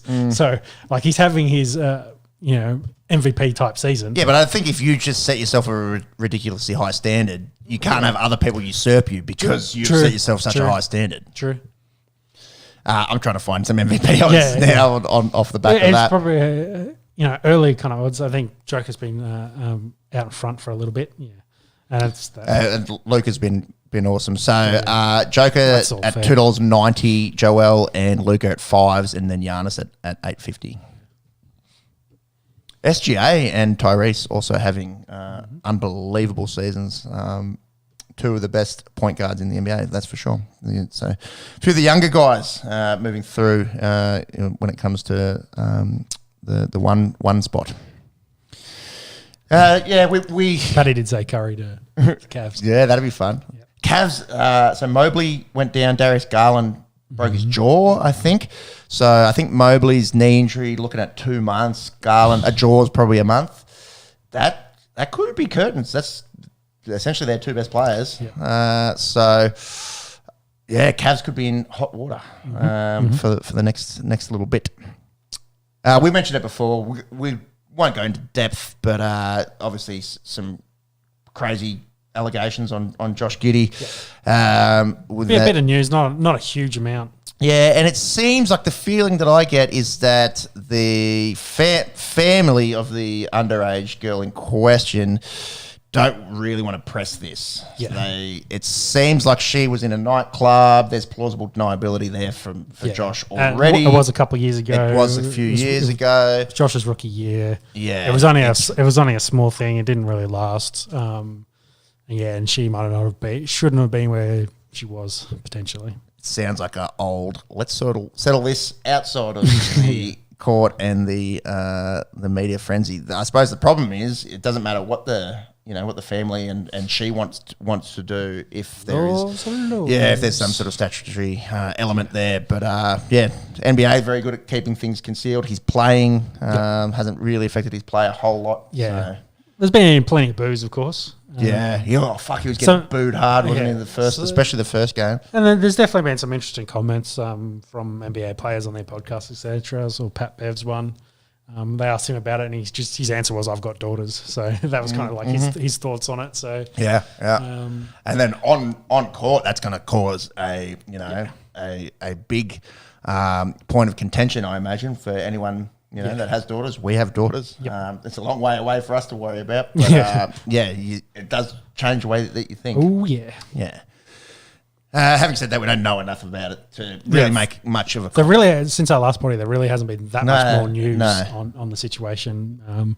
I guess as the coppers involved do their job and look into it. Yeah. And on the other, side of it, as two blokes sitting here with daughters, we are also Aussies, and he's the best thing that's happened to Australian basketball in ages. So from that sense, hoping that it all gets sorted out. But it's contentious, and we probably don't want to go into it too much more than that. We'll wait until we know more. Correct. Speaking of Aussies. Yeah, Dante Exum, he's in the best form that he's ever been in. I kind of forgot about him. He's been in the league. He's been injury plagued. He's been around a few teams. He was undersized when he came out. So yeah, he still hasn't really put on much size anyway. But at his position also doesn't need to be huge. This is his 28. Is he 28? Wow, I thought he was younger than that. His last 5 games had been pretty critical in the Mavs run. He's been in the league since 2014, so this will be his 9th season. How many teams? Obviously with the Jazz, Cavs, Barcelona, Belgrade, and then back to Mavs. That's why. So he went to Europe for 2 seasons, and then came back to the NBA. And it's funny, isn't it, when guys go to Europe that obviously they pick up parts of the that more sort of FIBA style basketball. Yes. And they often come back to the NBA and a bit gritty, a bit more technical, and whereas the NBA is kind of, I guess, a little bit more flair as well. So in a team where he has to play second or third fiddle to Luka, these are his last 5 games. 23 win against Portland, 16 against Memphis, 26 against the Lakers, 14 against Minnesota, they lost that, and 18 against Portland. And he's also dishing out a few dimes and getting a few boards, sort of averaging about 5 of each there. So I think he's doing that job kind of perfectly that he needs to. Yeah. So like you said, the third fiddle gets points from his looks and is dishing it when he needs to. So crazy, hey! It's so good to see. Hopefully this giddy shit gets sorted, and you can imagine our 2024 Olympic team is certainly in good hands. What's Ben been doing though? Yeah, I don't need to talk about Aussie Ben. So I wanted to say he's from Canberra. He went to school in Canberra, but he's actually from Melbourne. Born in Melbourne. Yeah, a lot of them come up here for AIS. Yes. So that's the story there. Yep. But yeah, good to see him doing well on the bigger stage. We actually went to Lake G first. Lake G. A little bit of NBA standings. The Minnesota Timberwolves are killing things. Good. Yeah, they're one there. The Ant-Man, we're talking about best players in the NBA before. I think top 5 is too much of a stretch. I'd listen to you if you wanted to talk about top 10. He's pushing his way. This could be his defining season, really. For sure. I think. Okay, so 2, Dallas 3. Denver dropped it a little bit since the last pod, down to 4. Sacramento Kings, again, you want to talk about top 10 guys and argue for De'Aaron Fox, I'd probably wouldn't argue against it. My top 10's starting to look like a top 18, but top 20 maybe, but that's all right. Clippers, Rockets, how fun have they been? Dylan Brooks, maybe the best buy in the off-season. Best braids for sure. Lakers, Pels, Suns, and then a little bit of a drop down to Warriors, and then a big drop down to the Jazz. Grizzlies should be getting Jar back. The 24 game, they got one more game without Jar. Portland Spurs, even with Wemby at last. Spurs aren't as bad as Detroit. I'm going to go back up here, just mix things up. Washington also doo-doo. Charlotte, not the best. And then it starts to get a bit interesting around that sort of play-in area with the Bulls, Raptors, Hawks, all on about 400. Then the Nets and Cavs a tick above 500. Pacers have been good. We saw that in the in-season tournament. Then the Knicks, Heat, Magic. Have to talk about the Magic. Fucking hell. The Wagner boys going really well. And obviously Paolo showing why he's a number one pick overall. And then we get into really the big guns in the East in the 76ers, Bucks and Celtics. I'd be very surprised if any of those three teams don't finish as a home seed come playoff time. Yeah, the only one I see there is probably Miami on history, whether they can, Miami could certainly make a run. That, but you need two teams, I suppose, to knock any of those out of home court contention. That's it? That's it.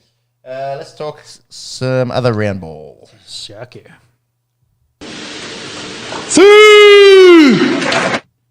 Quite scary scenes today. Very eerily similar to what we saw with Denmark and Christian Eriksen at the Euros last year. As Luton Town captain Tom Lockyer had a cardiac arrest on the field. Match was abandoned. It was 1-1. It was about 71st minute. And he's stable. So thank God everything's all good. Medics did a brilliant job. Rushed him off to the hospital and he's all good. It does widen the conversation around cardiac events in sport. Soccer, it's so weird. Soccer is like so far ahead of any other sport when it comes to cardiac events, which made me think a bit about the AFL today. And we haven't really seen it in the AFL. Cardiovascular-wise, extremely taxing sport. I don't know, I suppose soccer's a world game. So many more, participants, so that probably inflates the numbers a little bit. Was it contact at all, or was it just... No, it just dropped. It just dropped, So unlike the Damar Hamlin one, which was the hit basically in that area. Yeah, well, they call it commotions. Something sound like a fucking Harry Potter spell. Yeah, because I think we've had a couple of those in the NRL. Not in the NRL, but the lower leagues of league. There's been a couple of deaths. So. And Corey Harawira-Naara obviously was okay, but similar sort of event. But again, that was a contact thing. Yeah. Whereas this, it seems to be the heart is just working too hard in a cardiovascular sort of sense. It's a pretty damning list if you ever look at the professional soccer players that have actually died whilst on the pitch. It's pretty extensive. So is that because a lot more people have undiagnosed heart defects? Like there's some of it's that, and then some of these guys, their hearts are perfectly healthy. It's just the constant the Bruce Lee sort of too much training, too much strain on it. It gives up the ghost. Coming from someone who is sort of in health but has no idea about the heart and couldn't read an EKG or ECG as we say here to save his life. My understanding is these guys become so fit and they're just constantly putting their heart under extreme stress. And for whatever reason, often it's heat, but not, it's England in December. Just spontaneously the rhythm goes and they have a cardiac event on the field. It's also interesting, I'm getting a little dirty here, but like from an epidemiological standpoint, often it's been African players that have struggled with these sudden cardiac events, but now this is two European, so one British in Tom Lockyer and obviously Christian Eriksen year before last. So I don't know if there is, I'd be speaking out of line, if there is any sort of genetic involvement there. But the sport that really stands out for this happening is soccer. Yeah, well, you see the regs of like Ronaldo and the amount of work they put in. So you can see why. Yeah. But the flip side of that, like I think about undiagnosed things or stuff like that. These guys get the best medical care there it is, and I think they screen them now. So and like the NFL Combine, like you guys get checked for these sorts of things, and they get picked up pretty regularly. So and these guys get looked up. This guy had an event as well. when they were trying to come up earlier in the year from the championship as well. So that'll be interesting how that all unfolds and should he have been playing it, et cetera, et cetera. Yeah, but some serious questions. But then again, if he's healthy, like same with Ericsson, like he had his and he's been healthy, he's been fine since. Yeah, and good luck telling these professional athletes that you can't play as well. Yeah. Oh, my livelihood, and you're forcing me into retirement. So, especially for Luton, the story of them coming up and their home ground feels like an absolute, park ground, and everyone's seen. It is a park ground. That's it's right. Neighbourhood backyard. Everyone's seen the reels and whatnot on social media of people glowing up the stairs, and you're in someone's backyard. Yep. So for someone like Tom Lockyer, who was there for their ascension up to the top flight, good luck being his cardiologist saying, no, you can't play. Yeah. So it'll be interesting. The main thing is he's okay. He's stable. Will obviously be facing a lengthy stint on the sidelines, you'd imagine. But it's a bit scary, little eerie that it's happened to two such high-profile players in the last few years.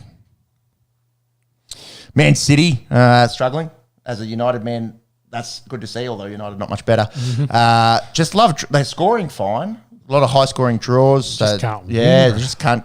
Bit like my fantasy team. Love high-scoring draws. So also played, look at the run that they've had. Yeah. Draw with Chelsea, draw with Liverpool, draw with Tottenham, lost to Villa, and we'll get to the villains in a sec.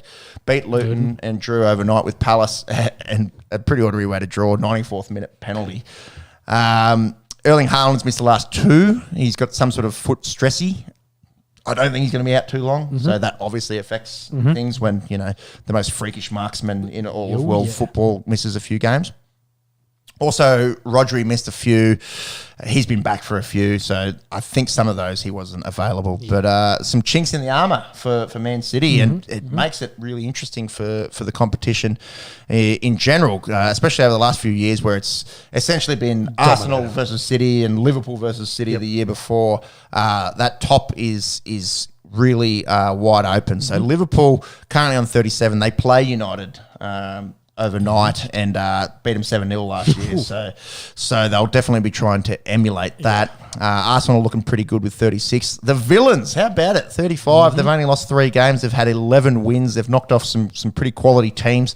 So they're pretty fun. Then we get to City, Tottenham, Newcastle, United, Brighton, West Ham, Chelsea. That's the top 10. What's Tottenham's run been like recently?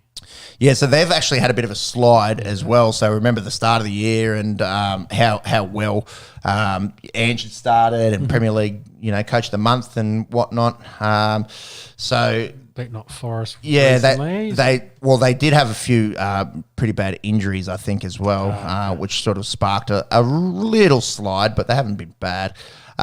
So they beat Not Forest and Newcastle, and then before that, it was five games for 1 point, and the 1 point they took was against City. Yeah, so they lost to Chelsea, lost to Wolves, lost to Villa, lost to West Ham in that run. So mild steadying of the ships, and should get some reinforcements coming back. Also looking at their run upcoming: Everton, Brighton, Bournemouth. And a shit team called Manchester United after that. Bro, United are hard to watch. We were talking about the Packers before. United, Katy Perry, hot and cold, lost to Newcastle, beat Chelsea, lose 3-0 at home to Bournemouth.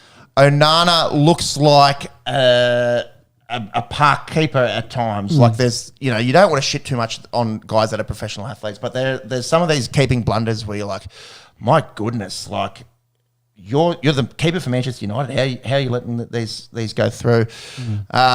Getting dicked at home by Bournemouth, the fans will be up in arms about that. The Champions League was frustrating. Just were conceding too much. They were scoring okay, but just conceding 4 to Copenhagen and Galatasaray and the like. It's been frustrating viewing. G'day Paul Slats in the chat there.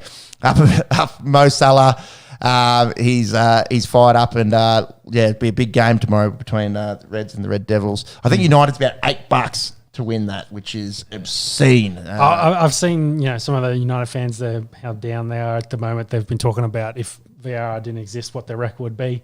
And Like, there's been I don't think they'd be winning the Premier League. No, but of course there's been a bit of rhetoric about that if the replay system wasn't involved and it just went off refs' decisions. But it's there to make the correct calls, and I think it's making the correct calls, which is annoying the fans. Yeah, it's interesting, isn't it?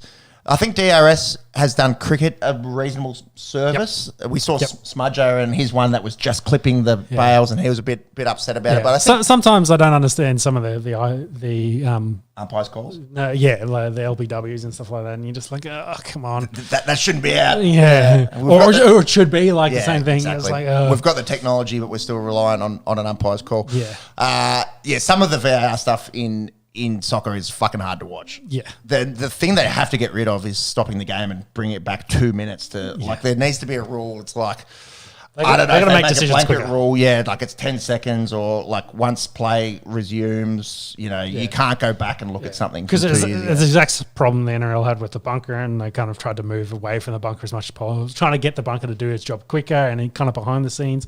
It's kind of what the NFL does. It's well, like NRL for mine, NRL should be it's built into the game. You've got tackles. Yeah. So my view would be you can't go back once the tackle's completed and you're onto the next one. Yes. Can't go back. That's it. Yeah. Okay. Yeah. I get that would be mine. For the soccer, I suppose you could go back a set if you wanted to, but then that can be 90 seconds of play. Yeah. Well, they do. They do per tackle, and it's a set at the moment. You can go back a few tackles. No. It's once a tackle's done, they don't go back to the previous one to review it. Okay. So that especially in the motion of scoring, it's the previous tackle. Sure. Yeah. So that's what I'm talking about. The reviewing of tries and sense, or like in NFL touchdowns. It's usually the previous play is what they review. Yeah. But like in the context of soccer, that play goes very long. Do you go all the way back to the other end? Yeah. What do you do?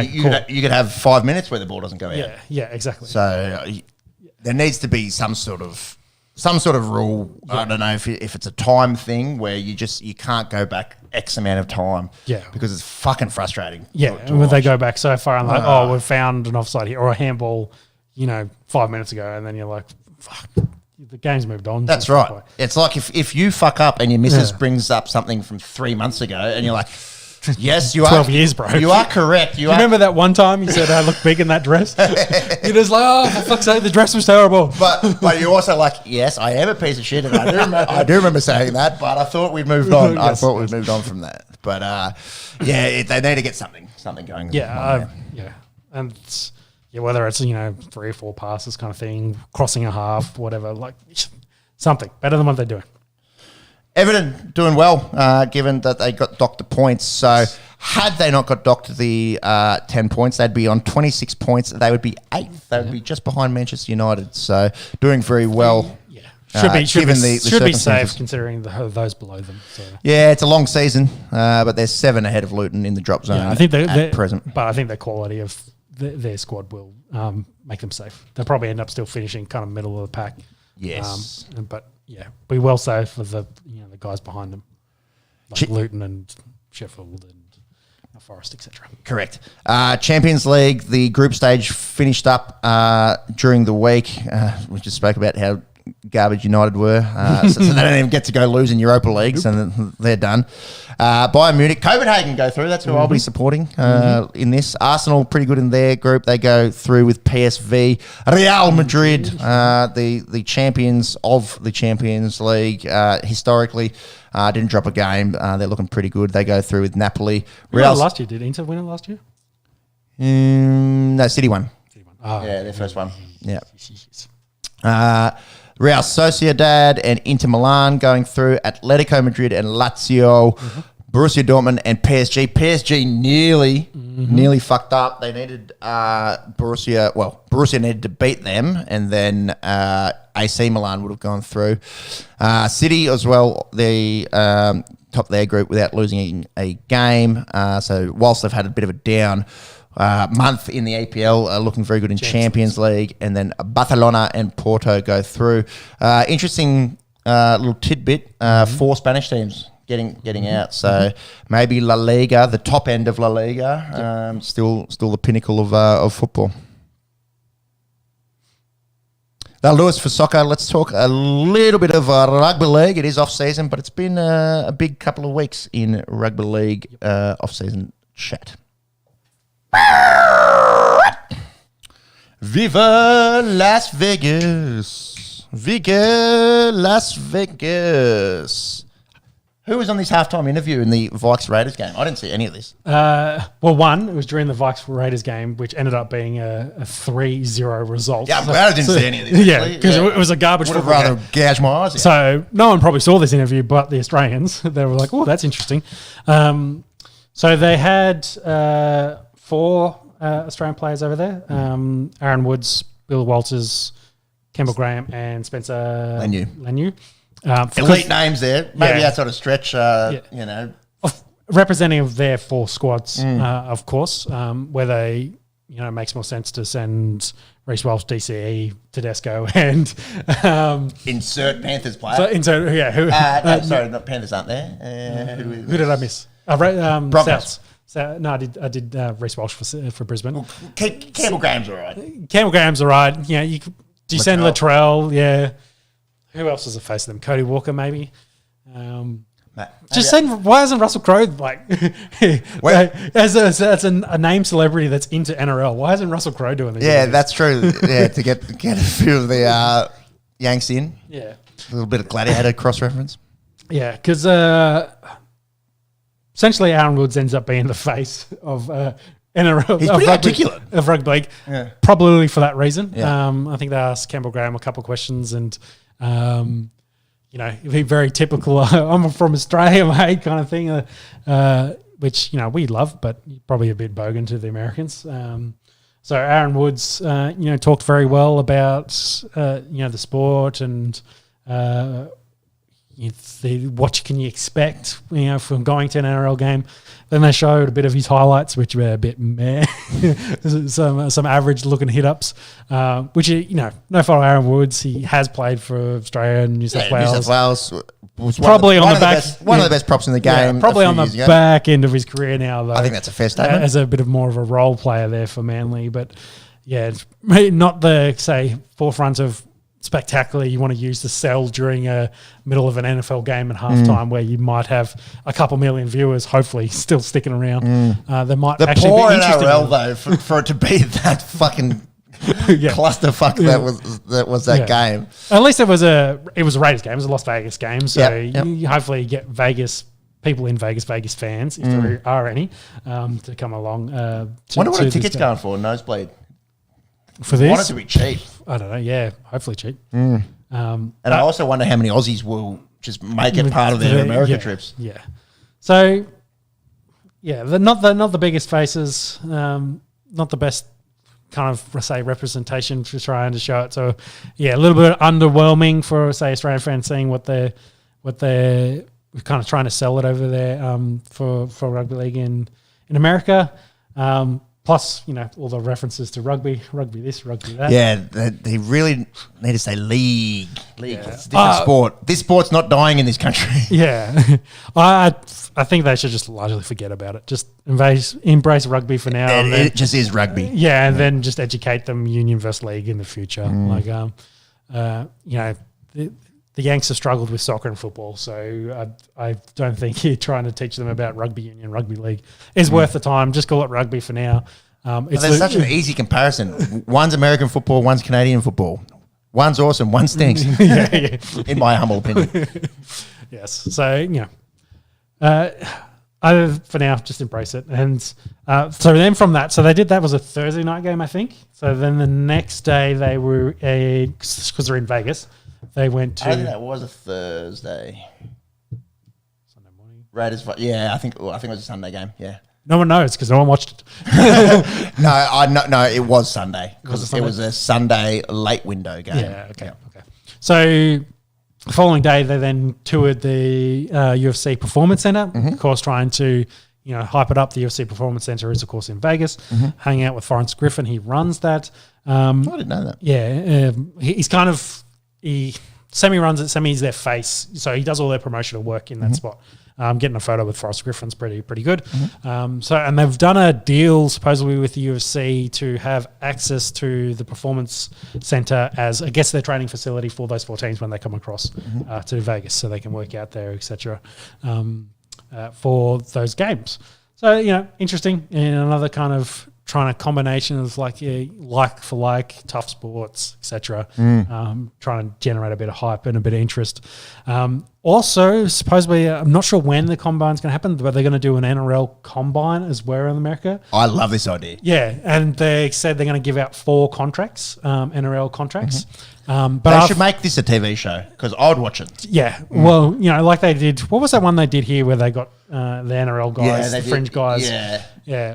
Whether something like that, or whether they do Jordan Mailata, that kind of story. You follow them going through getting ready for the combine, potentially getting picks, that sort of thing. I thought it was really interesting because there's plenty of course, we know there's plenty of American talent much that comes out of college football that goes nowhere, essentially. So there's plenty of guys that could potentially be interested in this thing. But then after watching Mark Sanchez and Forrest Griffin try to throw passes during the highlights, it was like, oh, they might be lucky to give out 4 contracts. Wingers, I feel like... My joke in there is if Tarek Sims can throw 12 passes in a season, I think they could probably find some talent that can run the football. So, yeah, I think... it's only going to be that... Could you play anywhere else?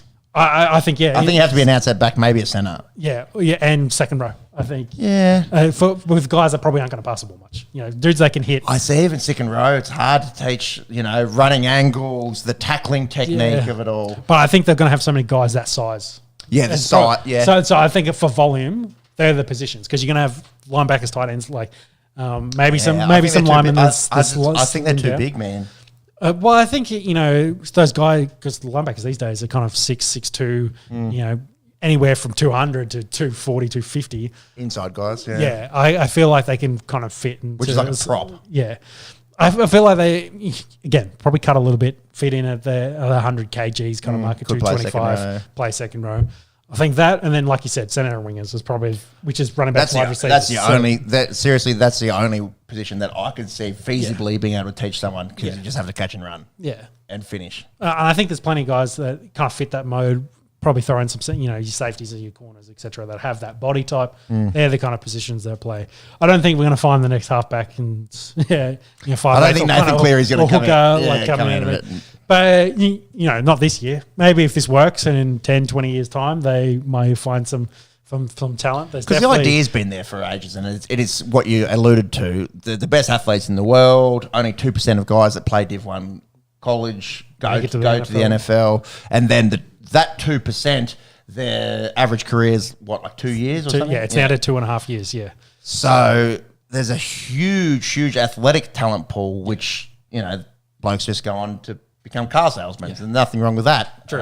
But I'm sure we could foster some of that in this great game down under. Yeah. I think... From looking at historical references, it hasn't really worked. No. And I think some of the mechanics, for us, it's the sort of thing you learn from birth, and it's a bit hard to learn as you go through, and you have to kind of spend years in something to pick up that kind of skill set.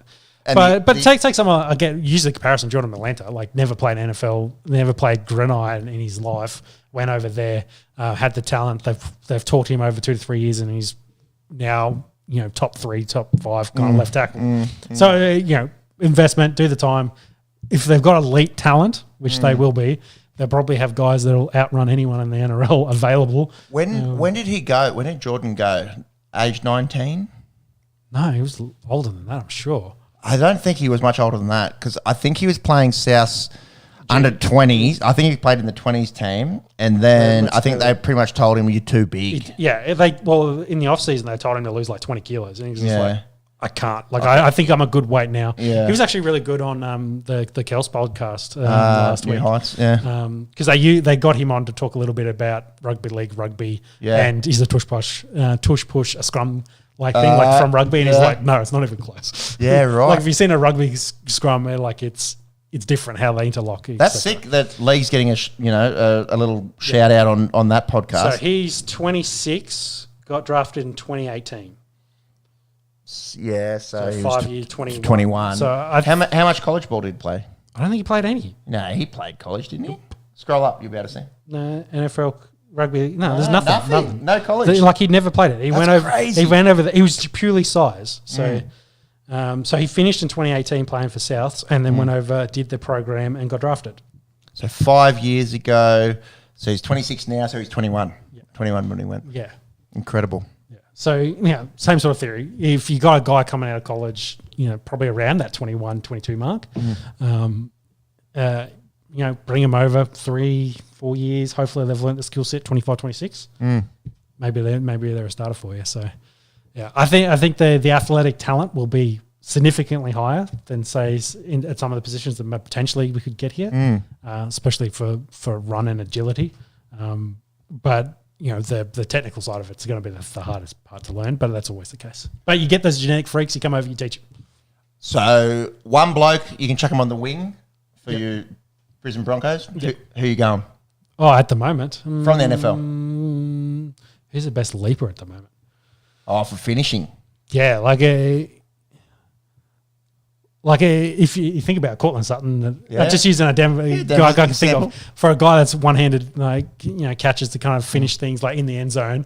If I'm trying to kick into a winger going up, I think Cortland Sutton's up there is one of the best kind of high ball like competitive.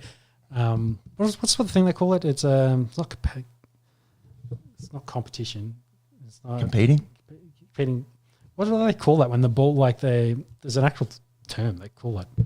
It's a complete mind blank. What the NFL term is for fighting for the ball. Fuck. Let it come to you. This is making some more podcast. it won't come to me. Contested. There we go. Contested ball. Contested ball. There we go. I knew it started with a C. He's at the top at the moment for contested balls. So if you're trying to kick to a winger, that's kind of one there. But there's plenty of guys. DK for mine. Yeah. Could you imagine the Dragons have got DK on the wing? Yeah. Or fullback, just get him running. But again, it's too hard. I don't think they can play fullback. I think it's too hard a position for them to learn. Defensively, yes. Yeah, I think. And reading the game and directing the traffic and the involvement and the support play. Having said that, if DK gets the ball 5 meters out and you're the other winger, DK is probably like a great size for say a centre. I think he'd be perfect. There and he can play prop. Yeah, he's big enough. Teach him a little bit of wiggle, and if he can pass to his winger, then it's all good. Yeah. So, I think there's this like Derek Henry. I think you can find a role for him. You just give him the ball and let him stiff arm blokes. I think that's the point Anna was going to try and do is find those genetic freaks that probably haven't worked out in the NFL. Yep. Give them a chance and see if they want to do it. And this is going to be my segue is I think it's probably going to be hard to entice a lot of these guys. Yes, it's good money. It's not NFL money. And you think of Luai, who's potentially going to sign this $6 million 5-year deal. It's $1 million a season. Practice squad guys get more than that. And maybe they want to stick around to try and kind of push their agenda. That's the caveat. We're also talking 8Es, so that's $600,000-700K, let's say. So obviously our fantasy pipe dream of Cortland Sutton on the wing for the Broncos or DK on the wing for the Dragons, you're not getting that caliber athlete. No. You need guys that were brilliant college athletes. We might get some of those guys. Did an ACL, didn't work out in the NFL. You might be a few surprise packets. You need guys that have no chance of a future in the NFL. What's the thing of some of those guys actually coming here to get into the NFL? Do a reverse Jared Hayne. I can't get on the squad. There's no, I guess the XFL is kind of filling that gap at the moment. How? You got to go and learn a new game to showcase your skills? I know, but that's still the point. You got to show you're getting tape. Nah. Will we see that anytime soon? Probably not. But no. Maybe if it becomes a pathway in the future. Yeah, I don't know. I feel like there is a pathway for guys that were brilliant college players that don't have a future in the NFL. Maybe got hurt. To maybe come and play on the wing. Did a knee or something and then potentially come back and Anyways, it's a cool concept. I'm surprised we spent this much time on it. Well, it's interesting. Yeah, it is interesting. No, it is cool. And they just should make a TV show out of it. You never know. Maybe they find the nose tackle and he's the next prop. 6'2" dude. That's Jordan Mailata had to lose fucking how many kilos? How many kilos is fucking young Vince Wilfork going to have to lose? You never know, but no one's tackling him, bro. We've got Imagine Wilson Wilfog 10 yards out. We've got a job for you, Vince. You just have to lose 60 kilos and you're in. Shaq Mitchell says hi. There's definitely some big boys in there. That is true. All right. Can we talk about probably the biggest story from the week? Yeah, let's talk. I tried to segue into it, but West Tigers. Well, first West Tigers. Bit of a shit show as usual. David Nofaluma not wanting to train / play there anymore by the sounds of it. I think to me it feels like holdout. I don't think he's good enough to hold out, man. Yeah, I think he's had a taste of what the Stormer had to offer, and he's like, fuck the West Tigers. I ain't going back. You can't make me. I play for Melbourne. Yeah. Which I feel like if he forces his way out, I think he'd end up in Melbourne within a minute. So I just don't think he's happy there, and he's trying to force his way out. That's the way I feel it. Yeah. And then following on from that, they sacked the whole board. The whole board, bro. Because I think they have 3 major shareholders. One of the major shareholders asked for the review, and then they got one of their legal firms to do it. Did the full review, etc. And I think out of that, it kind of was like, hey, probably want to change direction, start again. So they have influenced the other shareholders and essentially sacked the entire board. Board's gone, and to the joy of West Tigers fans, a lot of people celebrating. Hey, yeah, so they've been a poorly managed / run venture for a long time. I've talked to people that have tried to do business with them in the past, and unprofessional is probably the easiest way to sum all that up. They're just not guys that know how to run a professional business, and are probably just more interested in the NRL side of it than anything. But they've sacked a lot of them. And then Shane Richardson, who used to run Souths for quite a while, is one of the interim guys, and I can't remember who the other interim board member is. But they're the two kind of, I guess, going to run it for this year, or run it until they put in place the new board. Actually, I think they said they want to do that by Christmas. Really? I did vaguely remember that they were going to try and put a board in place before Christmas. Oh, that's right. There was the former Premier for New South Wales. Is the other boardman. So so they've named 2. Yeah, they're the interims at the moment. Yeah, so Barry O'Farrell is the other one. And then they've got to obviously find another 3, 4, however many sit on their board. So whether those 2 will stay long term will be interesting, but they're going to essentially start the board from scratch, which I think is really, really good. Seems like these 2 guys have backed Benji as the rookie coach for this season, and they have to. Like, he's integral to that club. Well, yeah, there's that. But I feel like what Benji can bring to the table, experience success at a club that hasn't had a lot of success in its 20-odd years as a joint venture. I think Benji has to be the coach going forward. Yeah, well, that's by all accounts going to be the case. And with that, then the biggest news point they've got is Luai, they're trying to sign on a long-term deal. Announced they are pulling out of the Fanua Blake conversation, though, who I think Dragons and Bulldogs are the most keen for. Likely, but I think they've pulled it in, targeted their focus on Luai for this, and by all accounts, maybe re-upped his deal a little bit. It's now a 5th year, which is probably just an extra year option to get it over 6 mil plus is what they're saying. So it's reported as it's being a done deal. 5 mil. 5 years, 6 mil. So 6 plus is what they. Yeah, so maybe he's going to get 1.2 a season. I think 1.2 a season, which is really good money for Jerome Luai. Yep. But then he went out on his Instagram and said that he hasn't signed it yet, but he obviously told his Panthers teammates that I'm going to sign it. It's going to happen essentially. Yeah. So it sounds like they told them in the morning, and then whoever leaked it, probably Penrith, by the afternoon said he's signing. He's going to the Tigers. So. He hasn't officially put pen to paper. It's looking likely he'll probably do that the next week. Then there's supposedly a 10-day cool-off that they talk about whether Penrith could try and get him back. And I think they've only offered him a 2-year, $850 kind of deal to extension. So I feel like for me, I think we've talked about it, his age and where he's at. This is his big contract. He's won 3 comps. Yeah, he's done everything. Cash in. Yeah. And see if he can be part of that Tigers rebuild because they're going to need it. Bloody oath. maybe a little bit of hope for West Tigers fans. As a Dragons man, that makes me a little nervous. A little bit nervous. The last few years, I've said, "Oh, thank God for the Tigers." Yeah, avoid the spoon. Avoid the spoon. Anything else, league?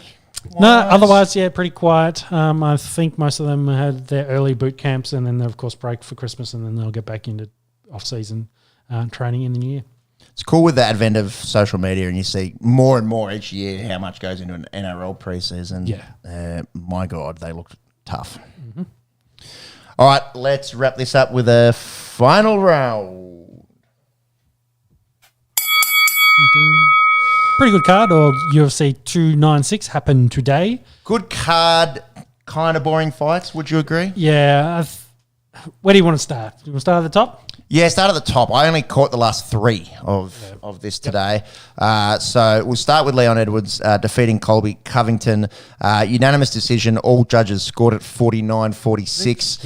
Yeah. Giving the fifth round to Colby. I think he probably could have got the fourth as well. Yeah. But I was happy with the decision. Yeah, I think the decision was the right decision. Edwards minimum 1-3, and I think Colby left it a little bit too late to kind of start pushing his case. Because I definitely won 5, and I think he won 4. And, the visuals, I think commentary kind of talked about it, with Edwards kind of taking it easy to finish off and Colby on top to throw a few shots to see what happens. There was the big hoo-ha at the press conference leading into it, but Edwards fought a smart fight, did what he needed to do, and Colby, I guess, looked old, looked slow, looked rusty. He's been out for 2 years. Yep. I'd probably give him credit to going the distance with Edwards. I think, again, the commentary, Rogan and DC probably covered it well enough that he'd be disappointed in what he did in those first 3 rounds, considering what he did in the last 2. Maybe should have pushed a bit earlier and try to push his pace, which is going to be difficult for him going forward for, say, a rematch or being in the top of that division, now being 35 years old. I was going to ask how old is he? 35. And Leon, obviously, with the title defence, only 32. Yeah. So I think there's plenty of other interesting, fun fights in the welterweight division for Edwards going forward. I think it could be Colby's time in the sun done for a little while. So moving forward, Bilal Muhammad was in attendance. Do you think he gets the next shot? I think they should give it to the bloke that was on the third fight. Rachmanov. Yes. Yeah, he was dominant. And no... undefeated, 18 straight wins for him. What's his UFC record? I can't... It's not I'll be able to find that out for you. Yeah. I think they should give it to him just on the basis that he's from Kazakhstan, and the Borat gear that we could do on this podcast would be brilliant. Okay, so 18-0, 6-0 in the UFC, and Agnew, only and Thompson. They're all finishes. Yep. Submission, KO, submission. Yeah. If not Muhammad, because I guess there's history there because they had the eye poke, the no contest, non-contest result in that one between the two of them. So I guess a little bit of unresolved beef there. But I just don't think Muhammad's the quality fighter as a Kazakhstan, mate. Rachmanov. I like the unfinished business kind of chat there with the no contest with Bilal. That's also from 2.5 years ago. Yeah. Accidental eye poke. What's Muhammad's record look like? Bilal's? Yeah, Bilal's. Let me open that up there. He does have losses, not many. Yeah, his recent form's been really good. 23-3, and killers really that he's beaten. Gilbert Burns, Sean Brady, Vicente Luque, Wonder Boy. Luque missed out on this one. So they could go either, and I wouldn't be upset. Yeah. Well, welterweight's fun at the moment. It is fun. I think Usman as well. Like he sorts out his knees. Like his knees are absolutely fucked, and he still is one of the best in the division. Yeah, I think Ian Gary as well, who missed out on this. He's kind of in the conversation as a guy coming up through the ranks. Too early for a title fight for him, but there's names there in the welterweight division. It's kind of getting interesting. Some of those guys a bit long in the tooth, like Thompson, are starting to fade out the back door. So. Yeah, there's a bit of a changing of the guard there. Wonder Boy's 40. Yeah. I was like, late 30s. He's 40. The cool thing is they had Tenacious D walk him out. Because, they're Wonder Boy. Wonder Boy. What is the secret of your power?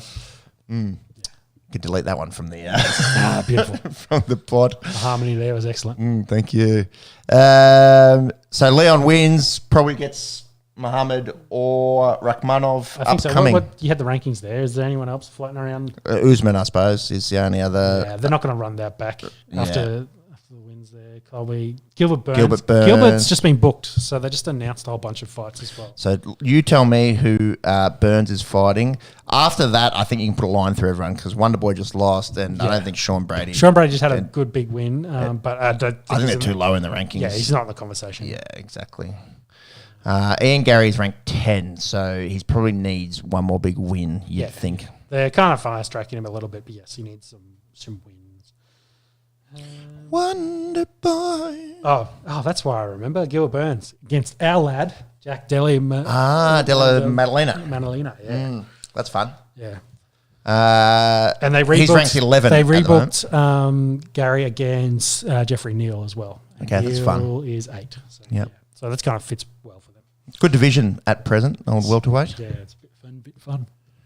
Flyweight. Let's go down to the little boys. Alexandra Pantoja absolutely dominated this one. 50-45 by 2 judges. One judge 49-46. Again, sort of going back to maybe a little underwhelming from a dominated the point. positioning and that.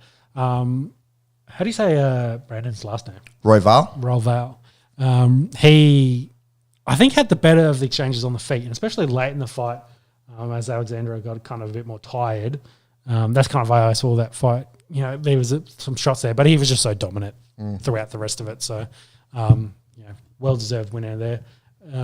And, for Brendan, he'd probably go away and think same sort of concept. If I could have stopped some more takedowns, could have gotten more chances on the feet and potentially thrown some more bombs. The start of each round, you're just waiting for Pantoja to take him down and then just sit on him for the rest of the fight. Try to work out positions and see if you can get a win.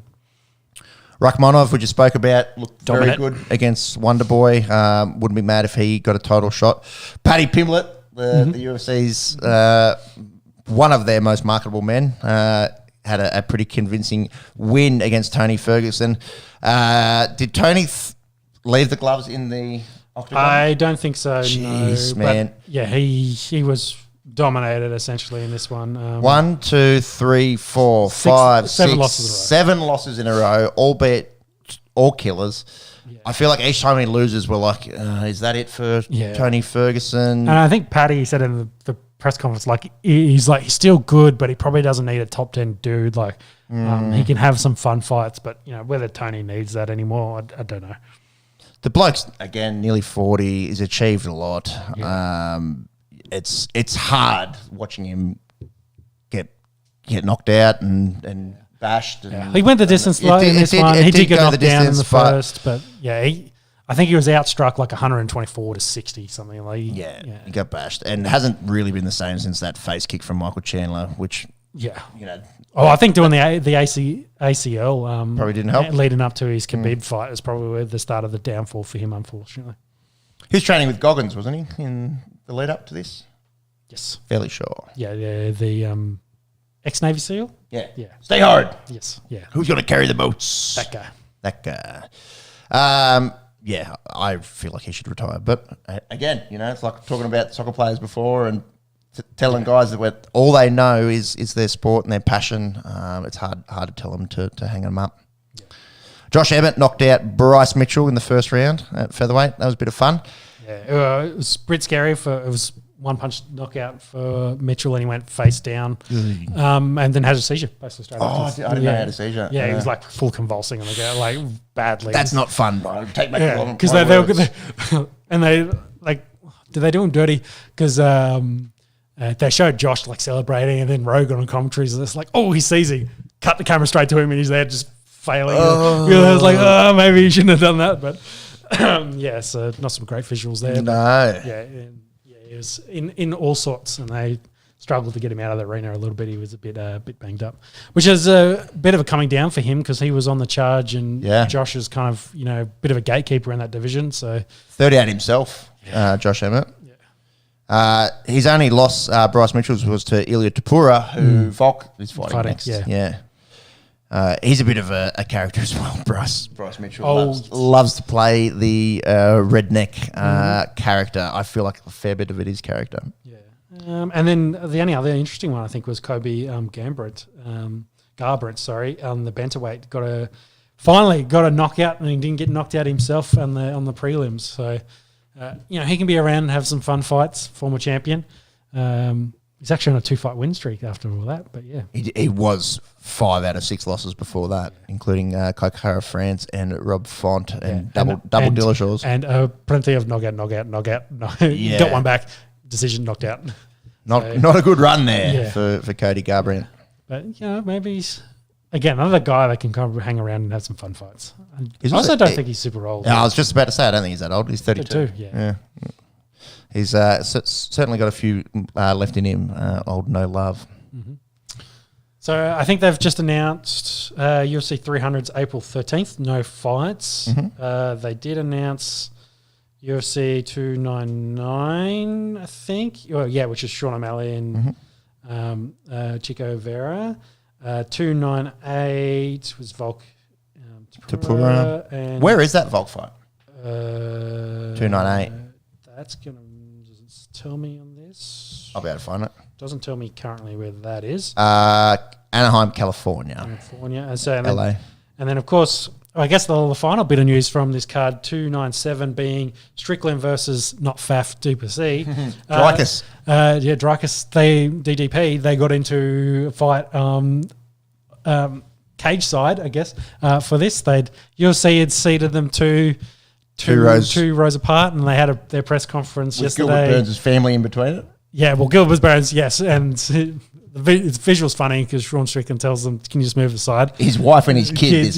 Move aside. And then he just, Superman punches over the top and starts wailing on DDP. So some pretty cool video out of that. If you're into that, whether that's hype or anything, whether anything will come of it. Their press conference was a bit ugly about who was having sex with what other men. It was essentially how their back and forth of their press conference went. And it was a little... Not that there's anything wrong with that. No. Some of the comments, I think Sharon made a pretty bad one. Used that F word and kind of regretted it straight afterwards. It's like, fuck, I shouldn't have gone there. No, you shouldn't use that word anywhere. Yeah, so it got a bit nasty, and then of course they fought the next day. For whatever reason, UFC put them 2 rows apart, and they got into a bit of a scuffle, and had a few things to say on Twitter afterwards. But and I feel like for us podcast, not assaulting a bloke in huge the following, it's kind of fun. We're talking about it. The UFC needs to get on top of this kind of shit because trying to bring it to the mainstream, you can imagine if Channel 7 was reporting on this, a bunch of thugs. But also in the US, it's kind of a thing because NFL, hockey, in the stadium. Well, we're talking fans fighting each other. But but fights in crowds is a pretty regular occurrence. That's assault, brother. It is, but they still do it. They do, and we're talking about it, so maybe we're part of the problem. It's always on socials. Every week this year, there's been a fight in an NFL game. Yeah, of course. Hockey follows pretty close as well. So I guess it's just kind of a thing. Probably need to clean it up a little bit. Yeah. Jake Paul knocked out Andre Staunched August. Him. Nice uppercut. In the ring. Sanctioned, legal. Yep. Absolutely staunched him. Yeah. Uppercut within the first minute, I think, of that fight. Yeah. That's all she wrote. And no one knew this boxing card was happening. They barely promoted it. I didn't know until I saw the footage of it. Yeah. So no one knew it was coming up. But it's kind of Jake. I think that's Jake's first one after Tommy Fury. KSI and his, of course, lost to Tommy Fury. It was a lot more closer than, say, Jake's fight was, but whether they finally can finish this fucking storyline and have Jake Paul versus KSI, and then we could maybe that's the end for a while. But anyway, I don't see him stopping. He'd be making good money out of these fights. Well, he's talking about no one's touched him up yet. Yeah. he's talking about a world title fight. That's his goal is getting a championship. But I was like, yeah, he didn't do enough against Tommy Fury to warrant that. But no. Hey, well, who knows, 2 years, if that's what he wants to do, because give it 2 years or 3 years. I don't even think he's hit 30 yet. So he's still super young and got plenty of time to, if boxing is what he wants to do full time, then yeah, he could get close to it. Yeah, 26, bro. Yeah, his time's not an issue. He can fight 4 times a year for the next 4 years. So yeah, he's got a lot of fights ahead of him. Yeah, so and he definitely has the power. He's shown that he can staunch some blokes. So I think Brendan Schaub on his socials posted it, and he said, "Look, Andre August isn't Canelo, but he's a professional boxer, of similar ilk. Yep. So he's certainly going up and up in his boxing career." Mm-hmm. That's about it from the fight world. That's about it from us. Yeah, I think so as well. Update in this India taking on South Africa game. They've just had their first wicket. I think they're 23 or 28 for one, and only chasing 118, I think it was. So they should do this okay. Thank you to those that joined in the chat. Thank you to anyone who is listening to this during the week. What have we got? We might podcast again next week before the Christmas break. Maybe not a repeat of the Christmas episode from a few years ago. That one needs to be deleted from YouTube as well. But I think we'll be back next week before probably a little 2-week break over New Year's. Thank you. We do appreciate the listens. If you're just finding us for the first time, we do have socials. Please check them out. They need to grow a little bit. And hopefully you enjoyed the content. We'll be back next week. This is On The Esky. Until next week, take care. Bye-bye. Goodbye.